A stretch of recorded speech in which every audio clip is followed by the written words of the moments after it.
Diga-me lá, conte-me tudo e não me esconda nada. 2 patinhos na lagoa é a temperatura aqui no interior de minha nave. Sou seu amigo Flávio Vale e estou de volta com mais um programa ao vivo pelo YouTube. 9h15. Vamos conversar com Luciana Dinucci. Ela vai falar como reconhecer seres sem alma pelo olhar. Alô, Luciana, onde você está nesse momento? Boa noite, Flávio. Eu estou na minha nave em cima do Rio de Janeiro. Está 24 graus aqui na nave. Está chovendo muito por aí? Olha, hoje choveu muito, mas que bom, né? Graças a Deus, porque dá um forno aqui o Rio de Janeiro esses últimos dias. Então, hoje deu uma refrescada, está 24 agora de noite, mas há uns dias atrás estava bem mais quente. Há uns 4 dias atrás, eu fui sair de casa, bem na hora que eu fechei o portão, começou a chuva. Me pegou desprevenido. Aí eu tomei uma chuvinha, me refresquei. Quando foi ontem, de novo, eu voltando para casa, a hora que eu saí do ambiente onde eu estava, eu fui para o carro, a chuva veio e me pegou no pulo novamente. A chuva me acertou 2 vezes seguida. Já passou por isso? Hoje eu passei por isso.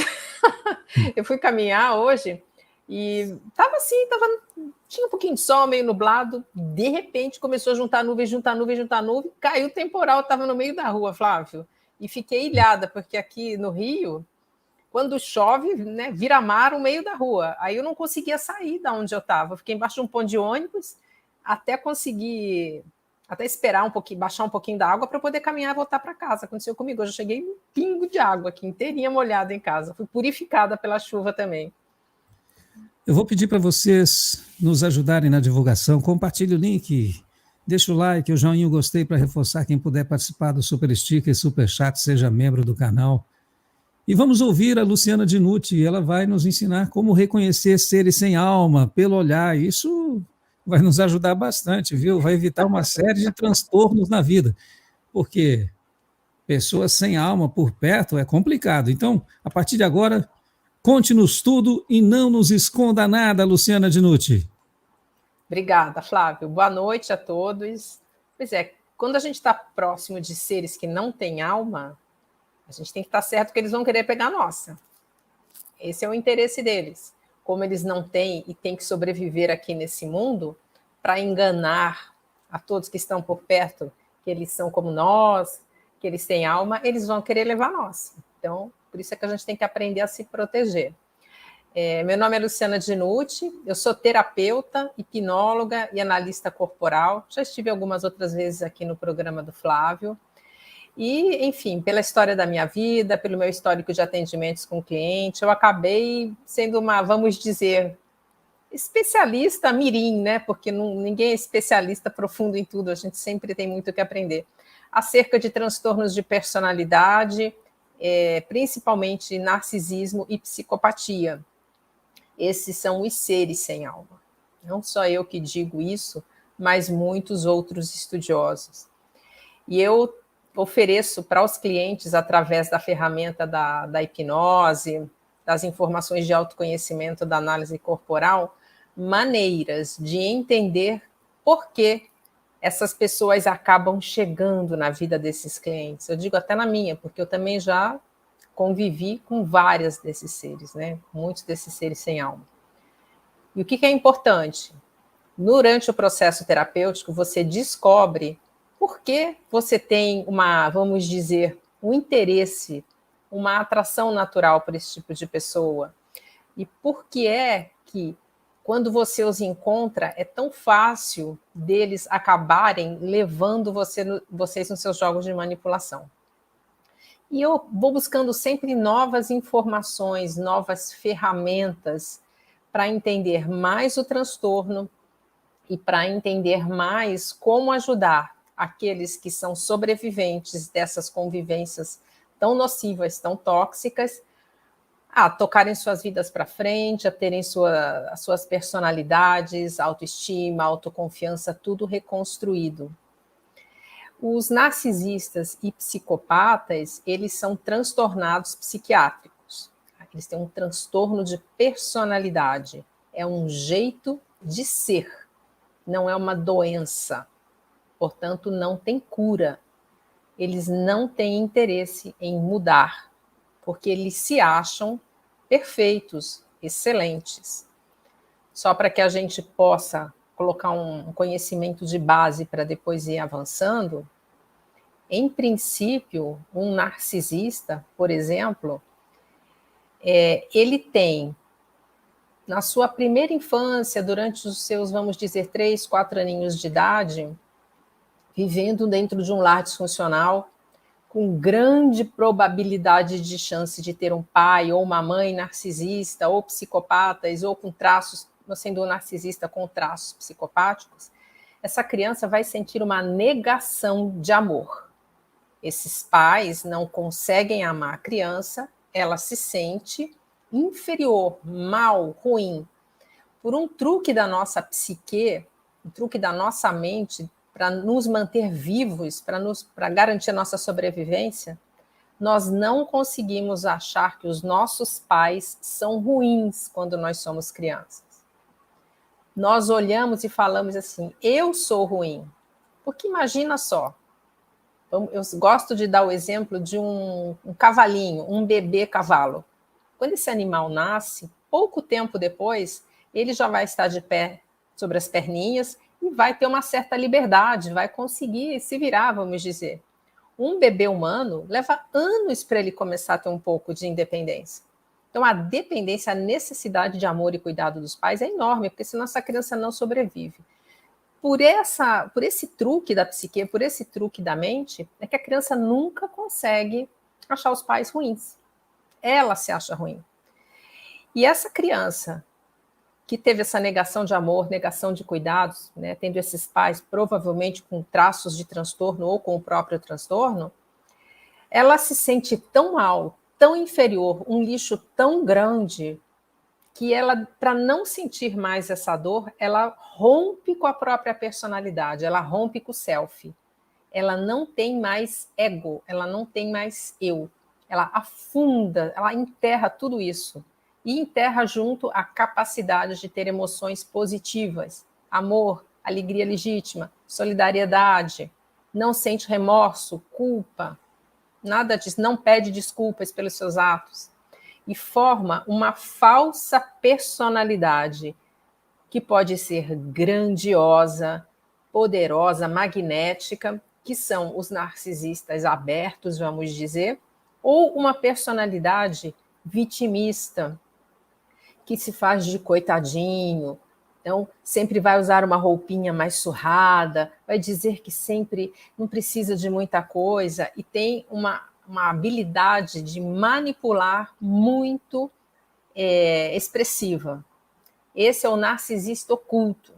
Então, a gente vai ter a formação dessa falsa personalidade. Só que vamos lembrar, isso não é verdadeiro, não é uma personalidade original, não é uma manifestação do temperamento, do jeito de ser, inclusive não é a manifestação desse próprio espírito que está ali, né? Porque ele apaga, ele enterra tudo isso. Então aí a gente vê surgir o narcisismo. Isso ocorre numa fase em que há a ocorrência de um narcisismo saudável da formação da personalidade, que é dito por Freud. Então, nesse momento, todos nós somos muito narcisistas, quando nós temos essa idade de, vamos colocar, de 2 a 4 aninhos. Dou o exemplo daquela criança que se joga no chão do supermercado e fica gritando, eu quero biscoito, eu quero dar um escândalo. Para ela, o mundo não existe, só ela, só a necessidade dela é que conta. Só que depois essa criança cresce e começa a perceber que o mundo ao seu redor tem outras pessoas, que ela precisa respeitar os direitos dos outros, e esse narcisismo exagerado vai sendo moderado. Todos nós temos traços narcísicos. Cuidar de si próprio, né? Ter seus próprios gostos. De vez em quando a gente é meio egoísta mesmo com as coisas da gente. Agora, o que caracteriza um transtornado narcisista é a falta de empatia e a incapacidade de sentir emoções positivas. Apesar de vez em quando todos nós sermos egoístas, sermos meio ranzinza, a gente consegue amar, a gente consegue se importar com o outro, a gente tem empatia. E esses narcisistas não. Então essa é a grande diferença. Mas traços narcísicos todos nós temos. E é bom, é saudável ter os traços, não o transtorno. Então essa criança, ela não tem personalidade, então ela começa a crescer. E para poder se apresentar perante o mundo, para poder ser aceito pelo mundo, o que ela faz? Ela começa a observar como se comportam as pessoas empáticas ao redor dela. Então, ela vai olhar aqui para esse empático e vai ver que ele costuma abraçar aos amigos quando encontra. Então, ele entende que um empático abraça quando encontra. Ele coloca isso no seu repertório de comportamento, coloca isso na sua personalidade. Ele enxerga um outro empático que se emociona quando está, por exemplo, numa missa. Então, ele coloca isso no repertório. Vários narcisistas diagnosticados por psiquiatras é que trazem essas informações para nós. Eles falam, nós não temos personalidade, nós somos uma colcha de retalho de todos aqueles com quem nós convivemos. Então, de pequeno, essas crianças, elas já têm um comportamento, vamos dizer, robótico. Por quê? Imagina um robô que vai aprender como é o ser humano observando o comportamento desse ser humano e começando a reproduzir. Assim são narcisistas e psicopatas. E qual é o principal sentido que essa criança tem para aprender? Os olhos. E são os olhos sem personalidade, olhos sem alma. Porque essa criança rompeu com a própria alma. Então, o primeiro sinal que a gente tem de estar lidando com um narcisista, com um psicopata, é um olhar vazio. A gente olha e ali não tem nada por dentro. Não que seja um vazio sem o globo, não é isso. Mas você tem uma sensação de ausência, como se não tivesse ninguém ali, como se fosse um robô. É um olhar parado. E ele vai nos analisar, nos estudar, aprender o que nós fazemos e interiorizar esses comportamentos. Só que tudo isso é falso. Nada disso é dele, nada disso é natural. Essa é uma das teorias trazidas, porque o narcisismo ainda vem sendo estudado, vem sendo validado, a cada dia tem novidades. Então, que se formaria esse transtorno durante esse período da infância. Agora, existe o outro lado da moeda. Vamos supor que numa família que tem uma mãe narcisista, existam 2 filhos. Ambos passaram pela negação de amor dessa mãe. Essa mãe é uma mãe cruel, uma mãe manipuladora, uma mãe tóxica. Ambos passaram pelas mesmas maldades, pelas mesmas tristezas, tudo igual. Decide caminhar Decide não, ele caminha, né, pela opção do narcisismo e se torna uma pessoa má, porque narcisistas são maus. Eles fazem o mal conscientemente, eles têm livre-arbítrio, decidem fazer isso e não estão nem aí para quem está sofrendo, para quem está sendo prejudicado. Só importa o bem-estar deles próprios. E do outro lado, então você tem um filho que desenvolve o narcisismo e um outro filho que não, que se torna um codependente. Este que é o codependente, quando ele sofre, quando ele percebe a negação de amor, de cuidados que ele passa em função do comportamento dessa mãe, ele também se acha muito ruim. Só que a reação dele é diferente. Ele fala assim, eu sou tão ruim, mas eu vou ser muito melhor. Eu vou ser tão bom que a minha mãe vai me amar. Então, a gente vai ter no codependente aquela famosa síndrome do bom menino, síndrome da boa menina. São filhos que se comportam, são bonzinhos, não dão trabalho, estão sempre tentando ajudar, sempre tentando salvar, e eles estendem isso para todos os seus relacionamentos. São pessoas que têm a tendência a ser salvadores, salvadoras, agradadoras. Eles vivem necessitando da validação dos outros para se sentirem amados. São extremamente dependentes dessa aprovação, porque é como se vivessem em busca desse amor condicional que nunca chega. E isto, claro, que vai se refletir depois nos relacionamentos afetivos na vida adulta. Então, não existe uma explicação de por que 2 filhos criados no mesmo lar, que sofreram as mesmas dores, as mesmas dificuldades, muitas vezes são gêmeos até, e um decide trilhar o caminho de ser mal, e o outro não. Isso acaba invalidando essa teoria da ciência que diz que esse que passou pelo sofrimento vai desenvolver isso porque... Não. A gente começa a ver que existem outros fatores. Uma carga genética que vai fazer com que um talvez não vá trilhar o caminho do mal e o outro sim. Então é como se houvesse um gene da maldade, só que ele não se manifesta em todos. E esse gene, ele tem gradações de manifestação. Nós temos narcisistas cruéis, perversos, com traços psicopáticos, temos os psicopatas que são mais cruéis ainda, e temos narcisistas que tem um grau mais baixo dentro do espectro, que não são tão maus. Sempre são nocivos, sempre são nocivos. Então a gente vê que existe aí um gene da maldade. Essa é a minha percepção. Eu acompanho muitos clientes que vêm desse tipo de sofrimento e eu vejo nas estruturas de família exatamente isso. Filhos que manifestam, outros não, e é uma questão transgeracional. É um problema transgeracional. Onde existem pais narcisistas, existiram avós narcisistas. Então, vem de pai para filho e a sequência, a roda vai girando. Isso tudo também leva à minha percepção de que existe um emaranhamento, como diz a teoria sistêmica, que é representado, na minha visão, no que seria o nosso inconsciente familiar. Esses fantasmas da família ficam rodando esse inconsciente familiar, buscando alguma maneira de haver um acerto nesse sistema doente.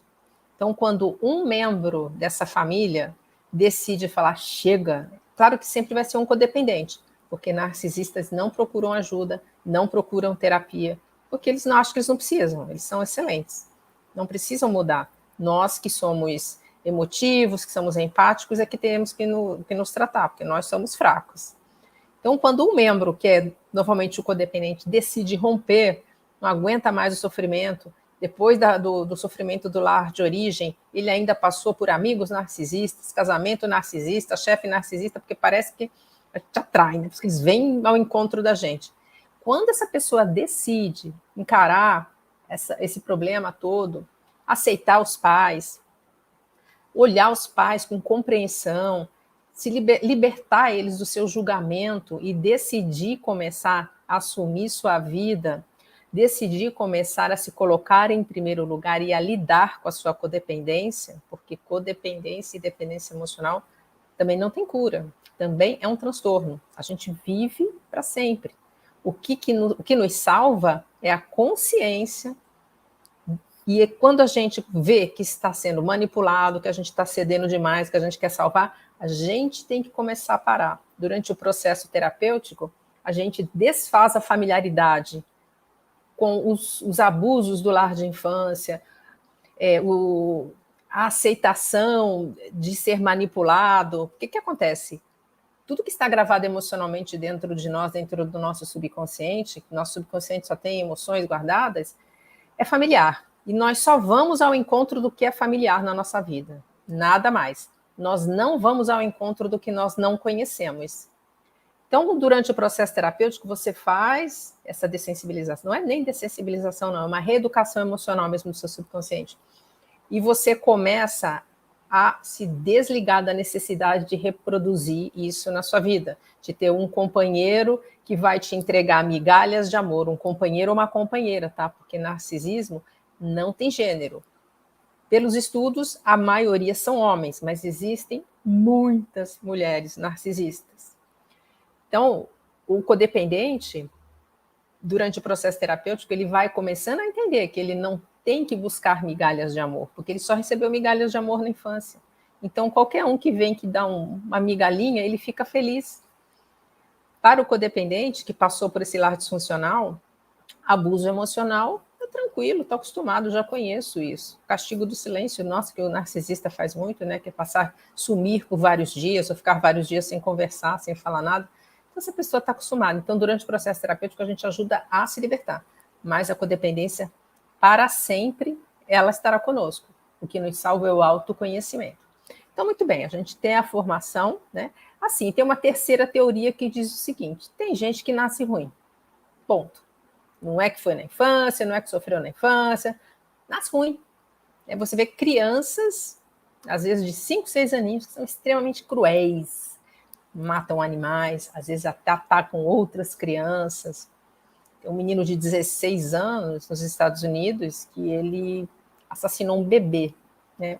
Vamos, pode, desculpa, vamos falar as palavras corretas. Um menor, né? E aí, durante o julgamento, ele começa a chorar. Esse vídeo está disponível nas redes sociais, no Google. Então, esse psicopata, né, de 16 anos, ele começa a chorar, dizendo que se arrepende, que ele pede perdão. Só que o que acontece? O juiz já tinha em mãos uma gravação de áudio em que ele fala para o pai, nesse áudio: você quer ver eu ser inocentado desse crime? É só eu começar a chorar. Eu sou um menino branco de 16 anos, tenho boa aparência. O júri todinho vai ficar emocionado quando me ver chorando.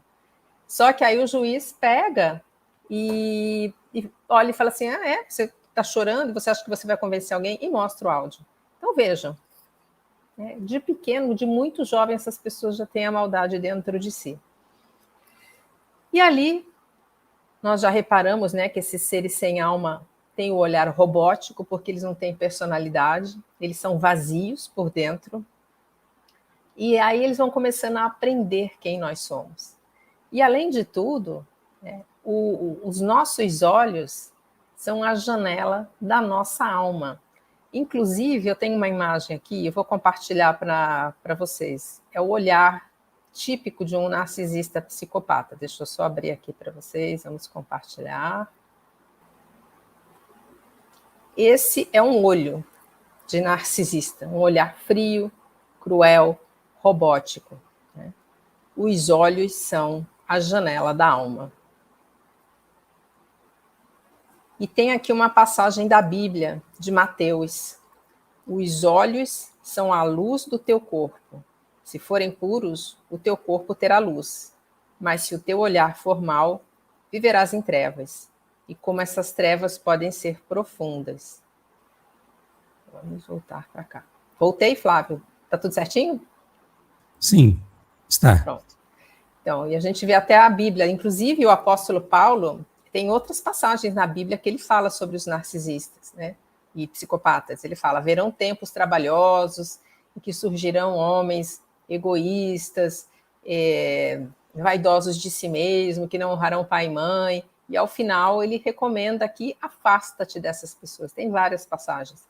E eu acredito que nós estejamos vivendo, sim, esses tempos trabalhosos, que são tempos em que narcisistas e psicopatas estão florescendo. Tudo que eles fazem hoje em dia é extremamente valorizado. A preocupação somente com o mundo externo, com o que o mundo pensa de nós, as emoções não têm tanta importância, tudo é muito descartável, a empatia, né, cada vez menos valorizada no relacionamento, a gente se importando cada vez menos com o nosso próximo. Então, vocês viram naquela foto ali exatamente a sensação de um olhar, de um ser sem alma. E, gente, isto não falha. Esta detecção do olhar não falha. Aquele olhar fundo, vazio, frio, é um olhar robótico, porque eles estão permanentemente aprendendo o que nós fazemos. A cada nova vítima que um narcisista faz, ele vai levando o repertório da anterior, de maneira que ele vai ficando cada vez mais convincente no jeito de ser. Porque ele vai... A diferença é que é mentira.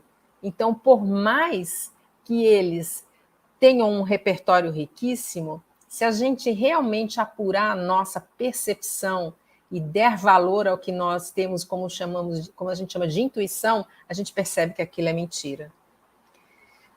O problema é que nós não conseguimos entender que existem pessoas que não são completamente humanas vivendo entre nós. A gente acredita que todos nós somos iguais. Não somos. É a minha visão, tá? Não somos todos iguais. Tem gente que age pelo mal, que é mal e não quer mudar. Está satisfeito. E nós olhamos os outros e acabamos inocentando, minimizando, porque a gente olha com o nosso olhar empático, com o nosso olhar de humanidade completa, porque seres das trevas como esses, narcisistas e psicopatas, a meu ver, eles não têm um pedaço de humanidade no seu comportamento, nos seus relacionamentos. Então, eles são aberrações e não querem mudar em nada disso. Por que eles não querem mudar? Lembra que eu falei dessa dor que eles têm lá dentro, desse vazio, desse buraco emocional, dessa rejeição sofrida? Isso é uma dor tão grande. Eles têm uma baixíssima autoestima. Eles se acham um lixo, uma porcaria.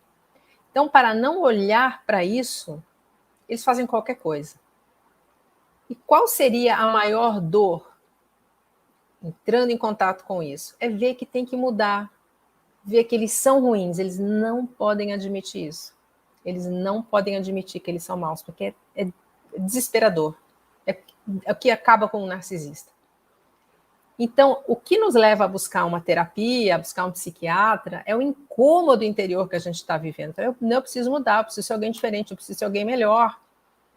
Se eles fazem isso, eles se desesperam, eles não têm estrutura, porque pelaquela primeira versão, são crianças de 3, 4 aninhos ali, desesperadas de dor. Só que são crianças vingativas, birrentas, mimadas, que quando não têm o que querem, vão destruir o que está em volta. São como se fossem crianças mimadas sem limite. Esses são os narcisistas agindo. Então, quando a gente está lidando com uma pessoa como essa, saiba que você está lidando com uma psique extremamente infantil. Não sabe ouvir não, não pode ser contrariado, sempre tem que ser linda, o primeiro pedaço de bolo tem que ser para ele, o brinquedo é só para ele, como se fosse uma criança mesmo. Então, essas pessoas não querem mudar. Elas vão a um terapeuta, vão a um psiquiatra, quando elas querem manipular alguém. Porque para esse buraco lá dentro ficar mais preenchido, porque é um vazio enorme, sem amor, sem alegria legítima, sem solidariedade, sem nada de bom, o que é que sobra para sentir? Lixo, tristeza, vazio, angústia, desespero, ódio, raiva. Você imagina você, a sua vida toda, sentir só isso o tempo todo. Vai ficar louco. Então, para não ficar sentindo isso o tempo todo, ele capricha, o narcisista, no modo de se mostrar para o mundo. Esses que são os abertos, os grandiosos, eles costumam se vestir muito bem, costumam se apresentar, falar muito bem, são magnéticos, são sedutores, e aí todos ficam encantados, são pessoas acima de qualquer suspeita. Normalmente eles têm casas bonitas, gostam de coisas de grife, coisas que eles podem ostentar, isso tudo gera admiração. E esta admiração vai tapando o buraco, vai fazendo a dor ficar mais calma lá dentro. Só que não tem sempre admiração, né? Tem hora que não tem, principalmente porque ele não convive com o mundo externo o tempo todo, ele está dentro de casa muito tempo. E dentro de casa, quem convive com essa criatura das trevas, passando um período, sabe que não é coisa boa. E aí acabou a admiração. E o que ele faz? Ele leva essa pessoa que está com ele para esse mesmo buraco, para esse mesmo inferno onde ele vive. E ali, quando a pessoa está mal, está triste, ele fica um pouquinho mais satisfeito e vai tapando o buraco. Então, nessa movimentação, se essa pessoa, que é o suprimento de dentro de casa, em algum momento, fala, olha só, não te aguento mais, vou embora, ele fala para manipular, meu bem, minha querida, meu querido, eu vou no psicólogo, eu vou no psiquiatra, e aí eles vão lá e vão, uma sessão, 2, e vão aproveitar todos os argumentos que esses profissionais de saúde mental vão usar para fazer o quê? Enriquecer o seu repertório para conseguir mais maldades ao seu redor. Mas voltando à questão dos olhos, tá? Então veja só, toda essa movimentação dessas pessoas, de manipulação, de vazio, vocês vão constatar através dos olhos. E tem um estudo interessante da Clínica Mayo, nos Estados Unidos, que eles fizeram acompanhamento de dois problemas que acontecem com os nossos olhos, duas disfunções, vamos dizer, que é o estrabismo e a extropia. O estrabismo é quando nós temos os olhos voltadinhos assim para dentro, né? Que eles ficam mais fechadinhos assim. A estropia é quando o olho vai para o lado de fora. Então, muitas vezes você vê que a pessoa ela olha um dos olhos para frente e o outro mais para a lateral. E o que foi percebido? Que os portadores de estropia, eles têm 3 vezes mais probabilidade de ter algum tipo de transtorno psiquiátrico. Não quer dizer somente que sejam narcisistas. E nem que todo portador de estropia vá apresentar alguma disfunção como essa. Não. Mas é 3 vezes mais provável. E se a gente começa a analisar olhares de psicopatas, narcisistas, pessoas cruéis, muitos políticos que são, sim, portadores desses transtornos, você começa realmente a perceber aquela leve entortadinha do olho para um dos lados. Eu tenho aqui até algumas imagens, eu separei 3 imagens que trazem a sensação de vazio, a sensação de frieza e a extropia. Eu vou colocar aqui para vocês novamente agora. Uma das imagens, inclusive, é de um narcisista conhecido de todos nós. Aqui, é o João de Deus. Repara no olhar do João de Deus, a sensação de vazio que traz. Né? Parece que você está olhando e uma coisa que não tem nada ali dentro. É a ausência de conexão. E nessa imagem que está com a seta, vocês conseguem ver, nesse olho direito, uma leve manifestação de extropia acontecendo. Porque a extropia ela não tem que ser aquela coisa tão pronunciada. E repara na frieza do olhar. Apesar dele estar sorrindo, se a gente coloca aqui, né, a mão sobre os dentes, você vê que não tem a emoção. O rosto transmite a emoção, mas os olhos não transmitem. Vamos ver essa outra imagem agora. Aqui nós temos 3 pessoas que foram condenadas pela justiça, são imagens públicas. Esse primeiro, aqui, à minha esquerda, é o bandido da luz vermelha. Aí você consegue reparar no olhar completamente. Ele tem extropia no olho direito, tendendo para o lado de fora, uma completa ausência de emoção, uma frieza e aquele olhar robótico. No meio nós temos aqui a pastora Flor de Lis, que também apresenta esse olhar vazio, parado, frio. E a outra foto é de um assassino serial de mulheres dos anos 70 nos Estados Unidos, o Ted Bundy. Tem até uma série sobre ele no Netflix. Esse olhar, mais uma vez, robótico, parado, sem emoção.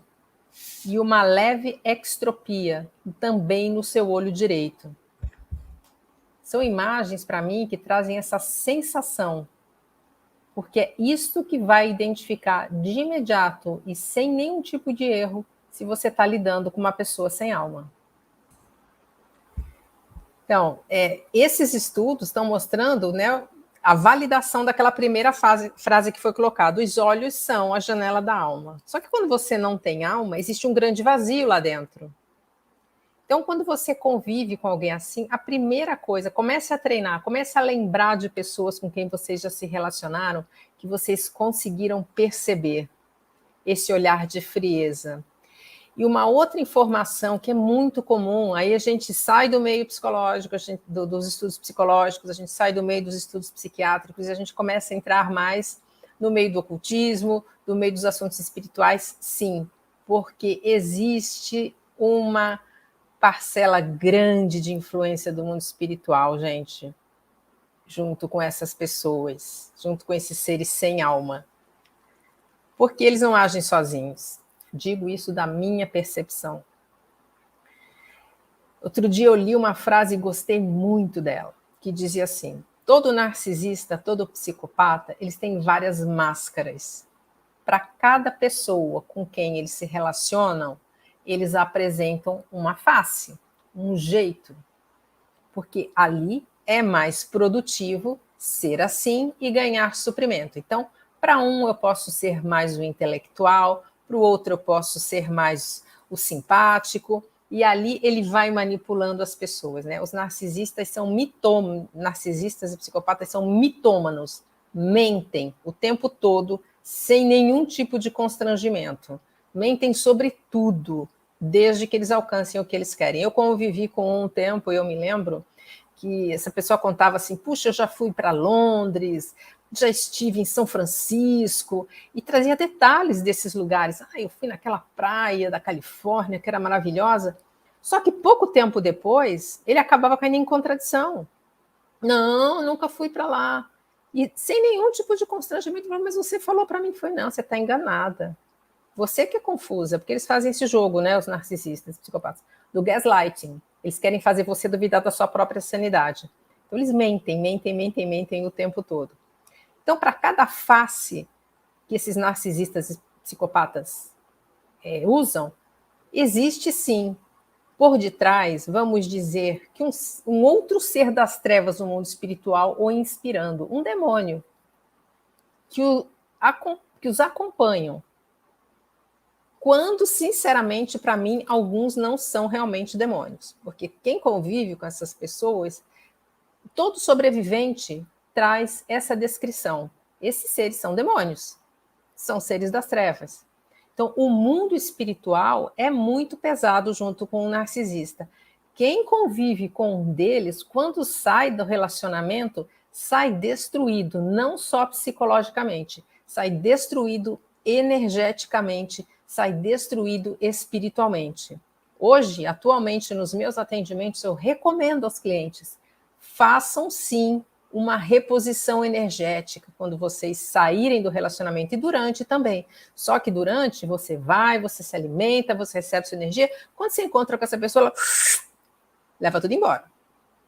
E nós saímos com um buraco dentro de nós também, porque essas pessoas são vampiras, são seres vampiros, sugam nossa energia vital, sugam pedaços da nossa alma, porque junto com esse aprendizado do jeito de ser da nossa personalidade, eles vão roubando o que é nosso. Dentro da nossa psique, isso acaba resultando numa personalidade destruída. A pessoa não sabe mais quem ela é quando ela sai de um relacionamento com um narcisista. Isso é muito comum, isso é o que mais acontece.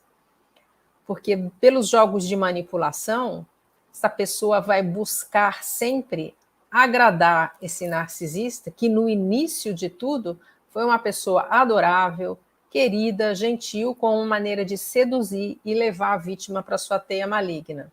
Era uma grande mentira. Durante um tempo ele faz isso, para eles mentir, não tem nenhum problema. Quando a vítima está na teia maligna, que ela já entrou ali, que ela já está vivendo a dependência do relacionamento, ele fica sempre levando essa pessoa a se sentir culpada e mostrando que jamais ela o consegue agradar.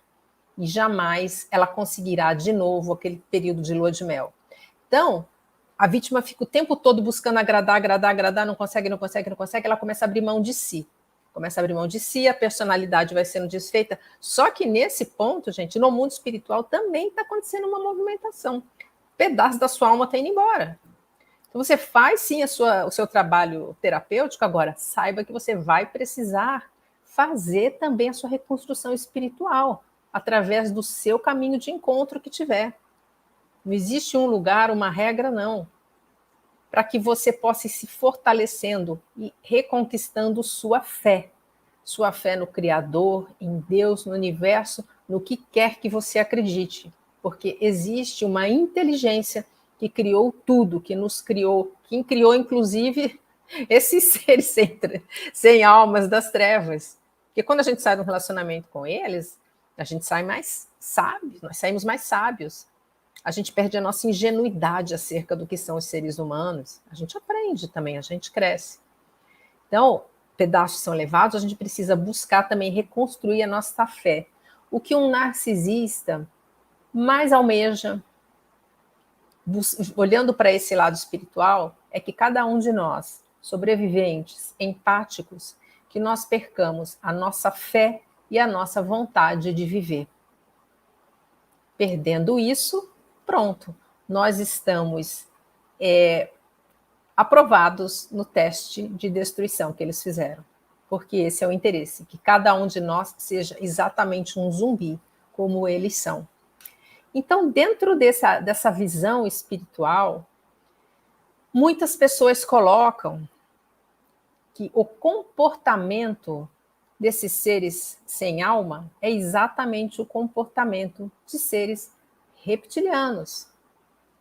Esse comportamento predador, esse comportamento de sobrevivência instintivo, né, que a gente tem a nossa mente reptiliana, nesse pedaço do nosso cérebro, e que existe uma grande chance, como diz um pedaço da Bíblia, lá no Antigo Testamento, né, que os gigantes se aproximaram, cruzaram com as mulheres, e aí foi gerada uma nova raça.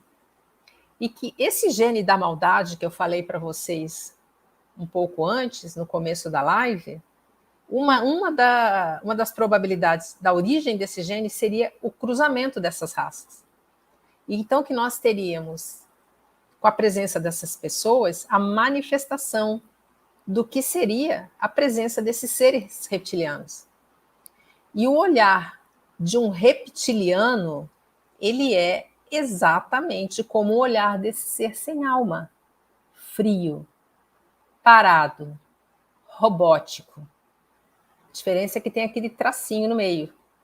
Algumas pessoas relatam que conseguem enxergar momentos em que esses seres estão extremamente raivosos, estão quase que fora de controle, esse tipo de visão.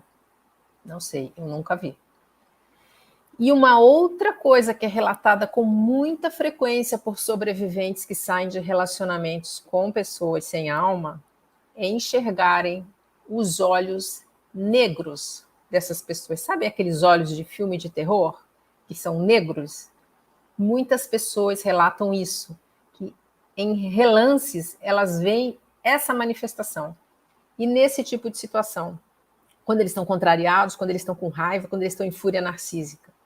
Eu tive uma visão dessa, mas foi em sonho. Eu sonhei com uma pessoa narcisista com quem eu me relacionei.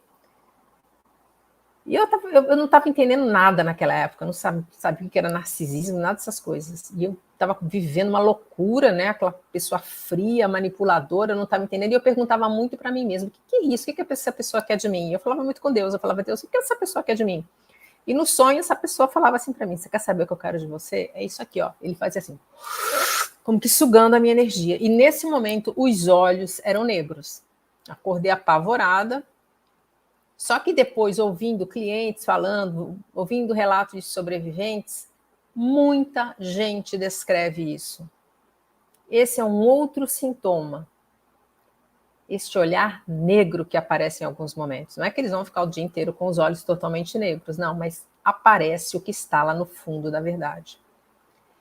E que existem, sim, nessas pessoas, seja através desse provável gene de um ser reptiliano que está lá atrás, no início da nossa civilização, no início da nossa história, ou então através da manifestação espiritual desses seres reptilianos, como se fosse assim, né? Um encosto, um obsessor, que tudo é frequência, né? Quando as frequências são iguais, se atraem e vão, as pessoas caminham junto, gato anda com gato, cachorro com cachorro, né?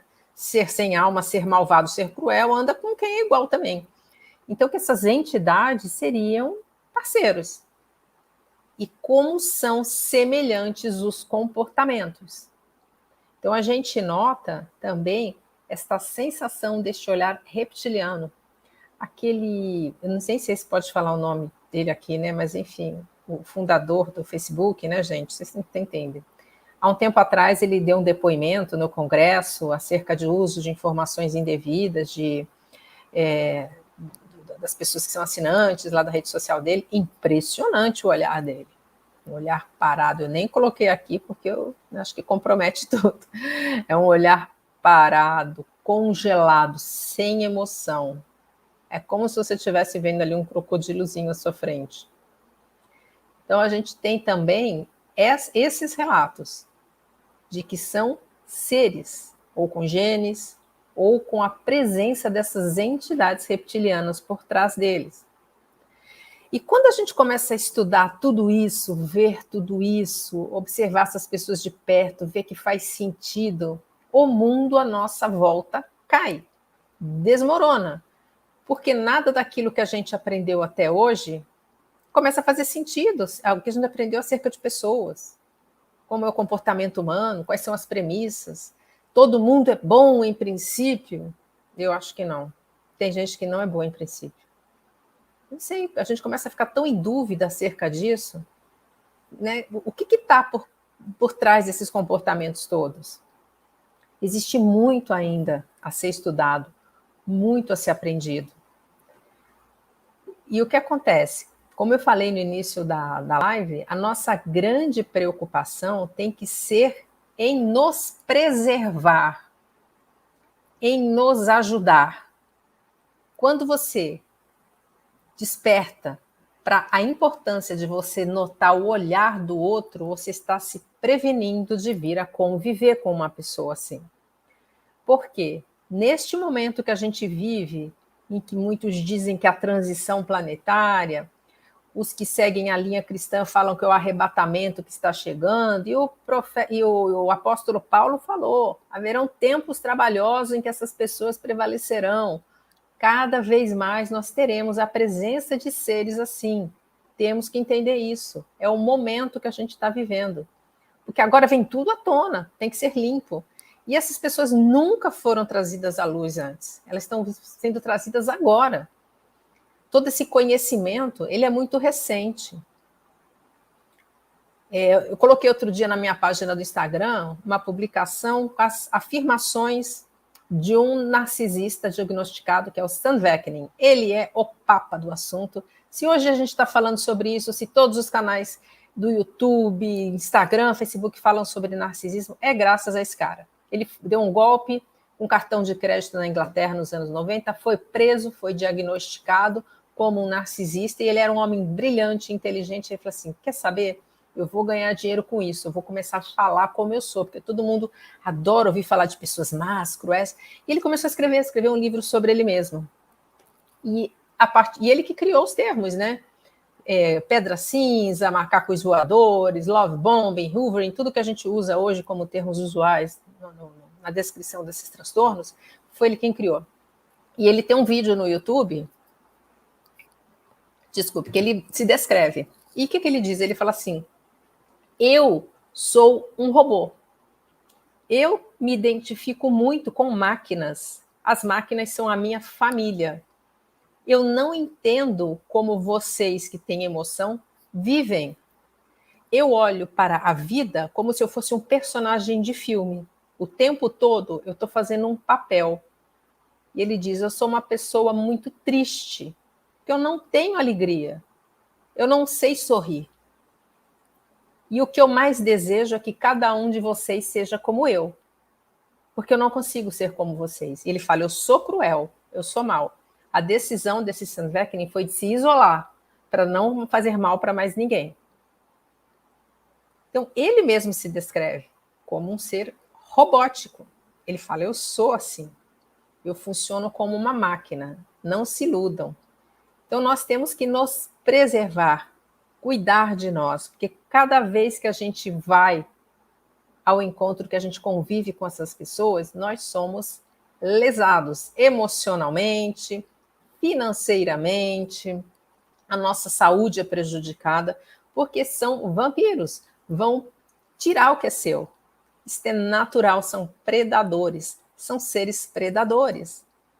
E o olhar vai refletir isso, gente. Então, olhando para alguém, repara. É um vazio que você sente ali? É aquele olhar parado, estático, sem emoção? É um olhar que traz frieza. E leve muito em conta a questão da extropia. Não são todos os portadores de extropia que têm algum tipo de transtorno como esse. Mas, se vocês tiverem o interesse de pesquisar olhares de serial killers condenados ou de esses abusadores femininos e abusadoras de homens também, a gente tem que fazer um parênteses aqui. Existem muitos homens que passam por relacionamentos abusivos. Muitos.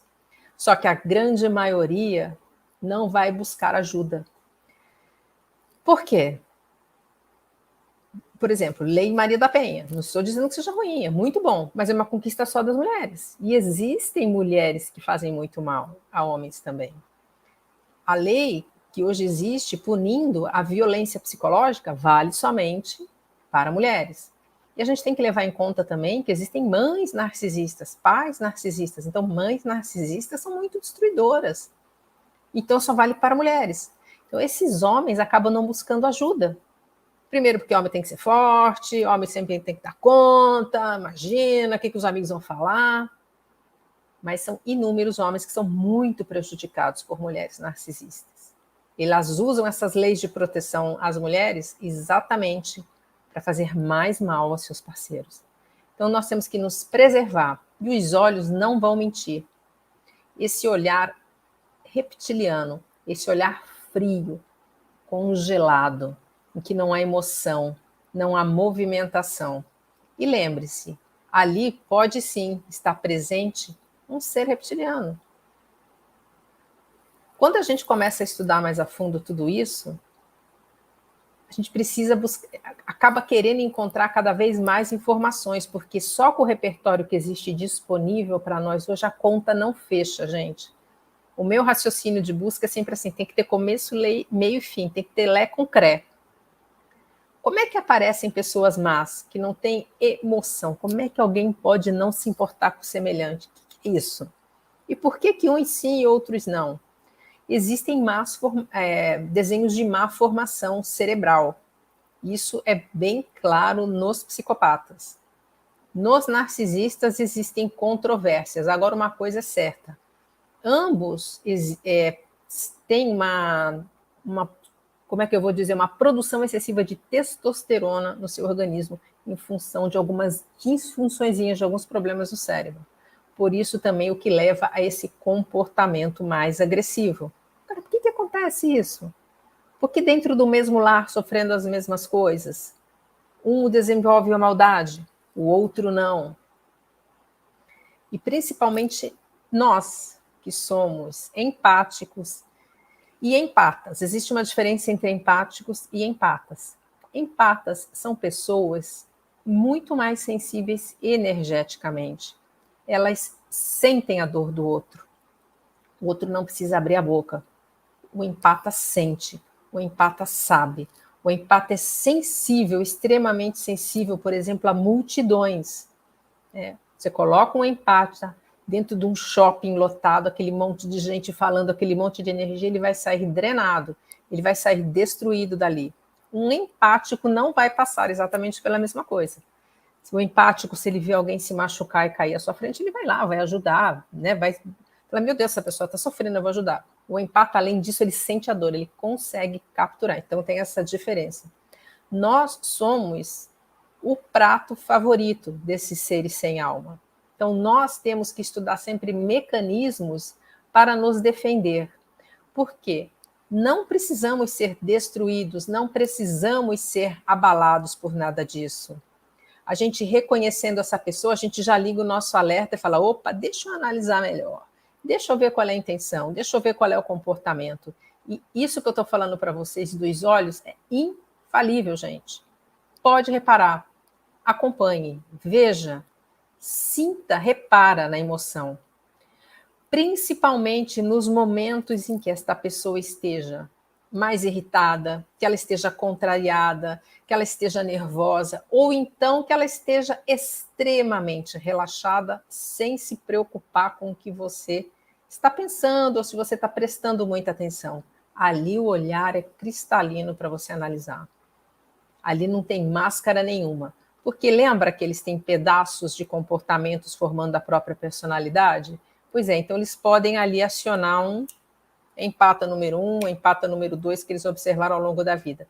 E nesses momentos da raiva, do ódio, do descontrole e também dos momentos em que eles se sentem não observados, não controlados, você consegue perceber. E quem já passou em convivência com eles vai levar para sempre aquela imagem daquele olhar congelado. E é assustador. É um olhar de filme de terror. Eu falo que quem conviveu com narcisistas, com psicopatas, viveu um filme de terror na vida real, 24 horas por dia. Aquilo que você assiste, das pessoas, né, que ficam desesperadas, trancadas no porão, você não precisa estar trancada no porão, você pode estar trancado dentro de um apartamento de luxo, dentro de uma mansão, ou dentro de uma casa simples, tanto faz. Mas ali é um filme de terror.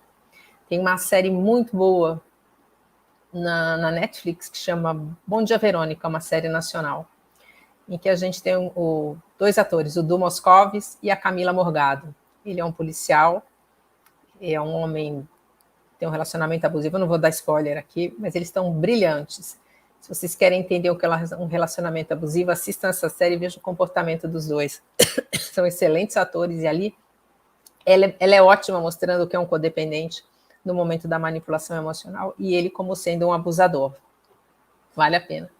Então, nós precisamos sim nos preservar. Nós precisamos sim aprender tudo isso para nos defender. Flávio, você está aí? Desculpa, gente, eu vim tomar uma aguinha. Vamos embora, Flávio. Não está ali, vamos continuar falando sobre isso. Sim, eu estou aqui. Tá tudo certo aí, Flávio? Ah, tudo certo. Eu já vou aproveitar para agradecer a Neiva. Ela se tornou membro do canal. Valeu, Neiva, por nos ajudar. Continue. Beleza. Então, o que acontece? Nós, que somos os codependentes, a gente... Lembra que eu falei que a gente tem uma conexão natural? Não é atração a palavra certa, não. Mas é familiar para nós, narcisistas. Por quê? Lembra que eu falei que de um pai e de uma mãe narcisista, ou sai filho codependente ou sai filho narcisista? Pois é. Quando a gente é um codependente, a gente veio de um lar onde já era disfuncional. Talvez não fosse um pai ou uma mãe narcisista, fosse um pai ou uma mãe borderline, ou que tivesse traços disfuncionais, ou que fosse tóxico. Então, a gente vem do mesmo lar, com o mesmo, vamos dizer, com a mesma doença de sistema do lar. Quando a gente encontra o narcisista, a gente está vendo uma pessoa igual, uma pessoa que passou pelos mesmos problemas. Isto tudo é inconsciente. Eu estava outro dia conversando com uma cliente e ela me relatou que a mãe dela viveu por muitos anos um segundo casamento, não era o pai dela, né? Era um outro homem, o segundo casamento. Um casamento de quase 20 anos com um homem narcisista, que a mãe sofreu muito e que foi altamente prejudicada, ficou muito doente. E essa moça, ela se tornou uma codependente e apesar de não ser o pai dela, o narcisista que esteve presente dentro do lar, foi um padrasto, ela, quando foi se relacionar na vida adulta, se eu não me engano, no seu segundo casamento também, ela foi lá e encontrou exatamente alguém igual ao padrasto. Então, nós, como codependentes, a gente encontra essas pessoas e o nosso interesse vai ser natural.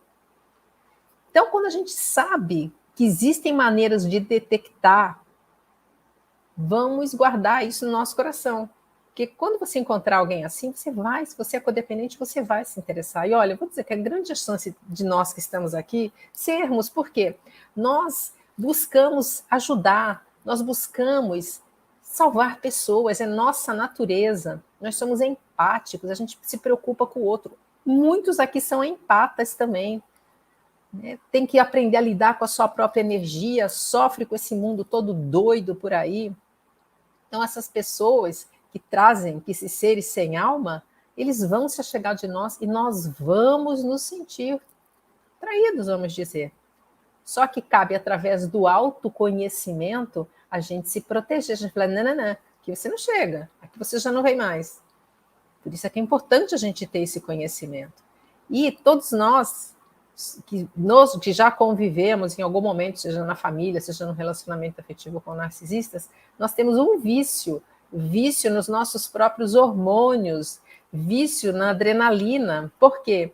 Quando você convive com alguém tóxico, com alguém abusivo, você nunca sabe de onde é que vem a pancada, de onde é que vem o grito, de onde é que vem o maltrato. E você, anda em ovos o tempo todo, sempre em alerta, como se tivesse um leão para te pegar. E vai seu cérebro e começa a fazer uma descarga de adrenalina para te manter alerta. Aí a sua amígdala cerebral é acionada e é tanta descarga de adrenalina que o seu corpo se acostuma, começa a gostar e quer mais, quer mais, quer mais. Então, seu cérebro vai te levar a buscar pessoas que vão te fazer sentir tudo isso de novo. Você vai ter que ficar alerta, você vai ter que ficar com medo. Se você conhece uma pessoa que é bacana, tranquila, você não vai gostar. Você vai sentir... Por quê? Porque você tem um vício instalado. Um vício como se fosse de cocaína, como se fosse de álcool. É exatamente a mesma coisa. E, por outro lado, o tal do abusivo, né? Quando ele vem, maltrata, em algum momento ele vai ter que dar uma amaciada para a pessoa não cair fora, né? Para o sanduíche não ir embora. Nós somos alimento para eles. E aí ele vem, fica bonzinho, fica fofo, faz um carinho, diz que tudo vai mudar. E aí vem uma coisa boa, ai, graças a Deus, tá tudo tranquilo, tá tudo bem. E vai lá serotonina, vai oxitocina, altamente prazeroso. Tudo isso circulando no organismo. E o que acontece? Vício nessa outra combinação também. E o seu cérebro lá quer aquilo. Quando você se afasta da pessoa, você vai entrar em síndrome de abstinência. Como se você tivesse usado cocaína e droga. E aí você vai começar a ter pensamentos obsessivos, você vai querer falar com a pessoa, você vai achar que ela não é tão ruim, você vai começar a ter talvez tremedeira, ansiedade, insônia, sudorese, taquicardia. E o que acontece? Você vai ter que lidar o resto da sua vida com esse vício. Ele não vai desaparecer. Então você vai, através do autoconhecimento, saber que você é codependente. Você vai, através do autoconhecimento, saber que você vai ter que aprender a não se relacionar com essas pessoas, aprender a desfazer a sua familiaridade com o seu lar de origem, aprender a se dar valor, aprender a se colocar em primeiro lugar. É um trabalho. Aprender que você não é saco de pancadas emocional de ninguém, porque todo codependente a vida toda acabou sendo uma peça dentro de uma família disfuncional, um encaixe em que ele era o saco de pancadas e a família toda circulava nessa harmonia doentia, vamos dizer. Assim, não, porque sempre o codependente acaba sendo o tal do bode expiatório. Ele que está sempre errado, ele que é o mal, para que esses narcisistas, todos que estão ao redor, né, os disfuncionais todos, possam estar suprindo o seu buraco emocional. Então, a gente tem que, através do processo terapêutico, fazer, né, com que o sobrevivente encontre, sim, esse sentido, de se dar em primeiro lugar, de ter os seus planos, de não viver os planos dos outros, viver os seus planos. E quem é dependente emocional tem uma outra questão que tem que observar com muito cuidado, com muito carinho, que é a questão da prosperidade financeira. Porque o dependente emocional, ele precisa de gente junto com ele. Tudo que ele mais teme é estar sozinho, é ser abandonado, é não ter ninguém, não receber validação.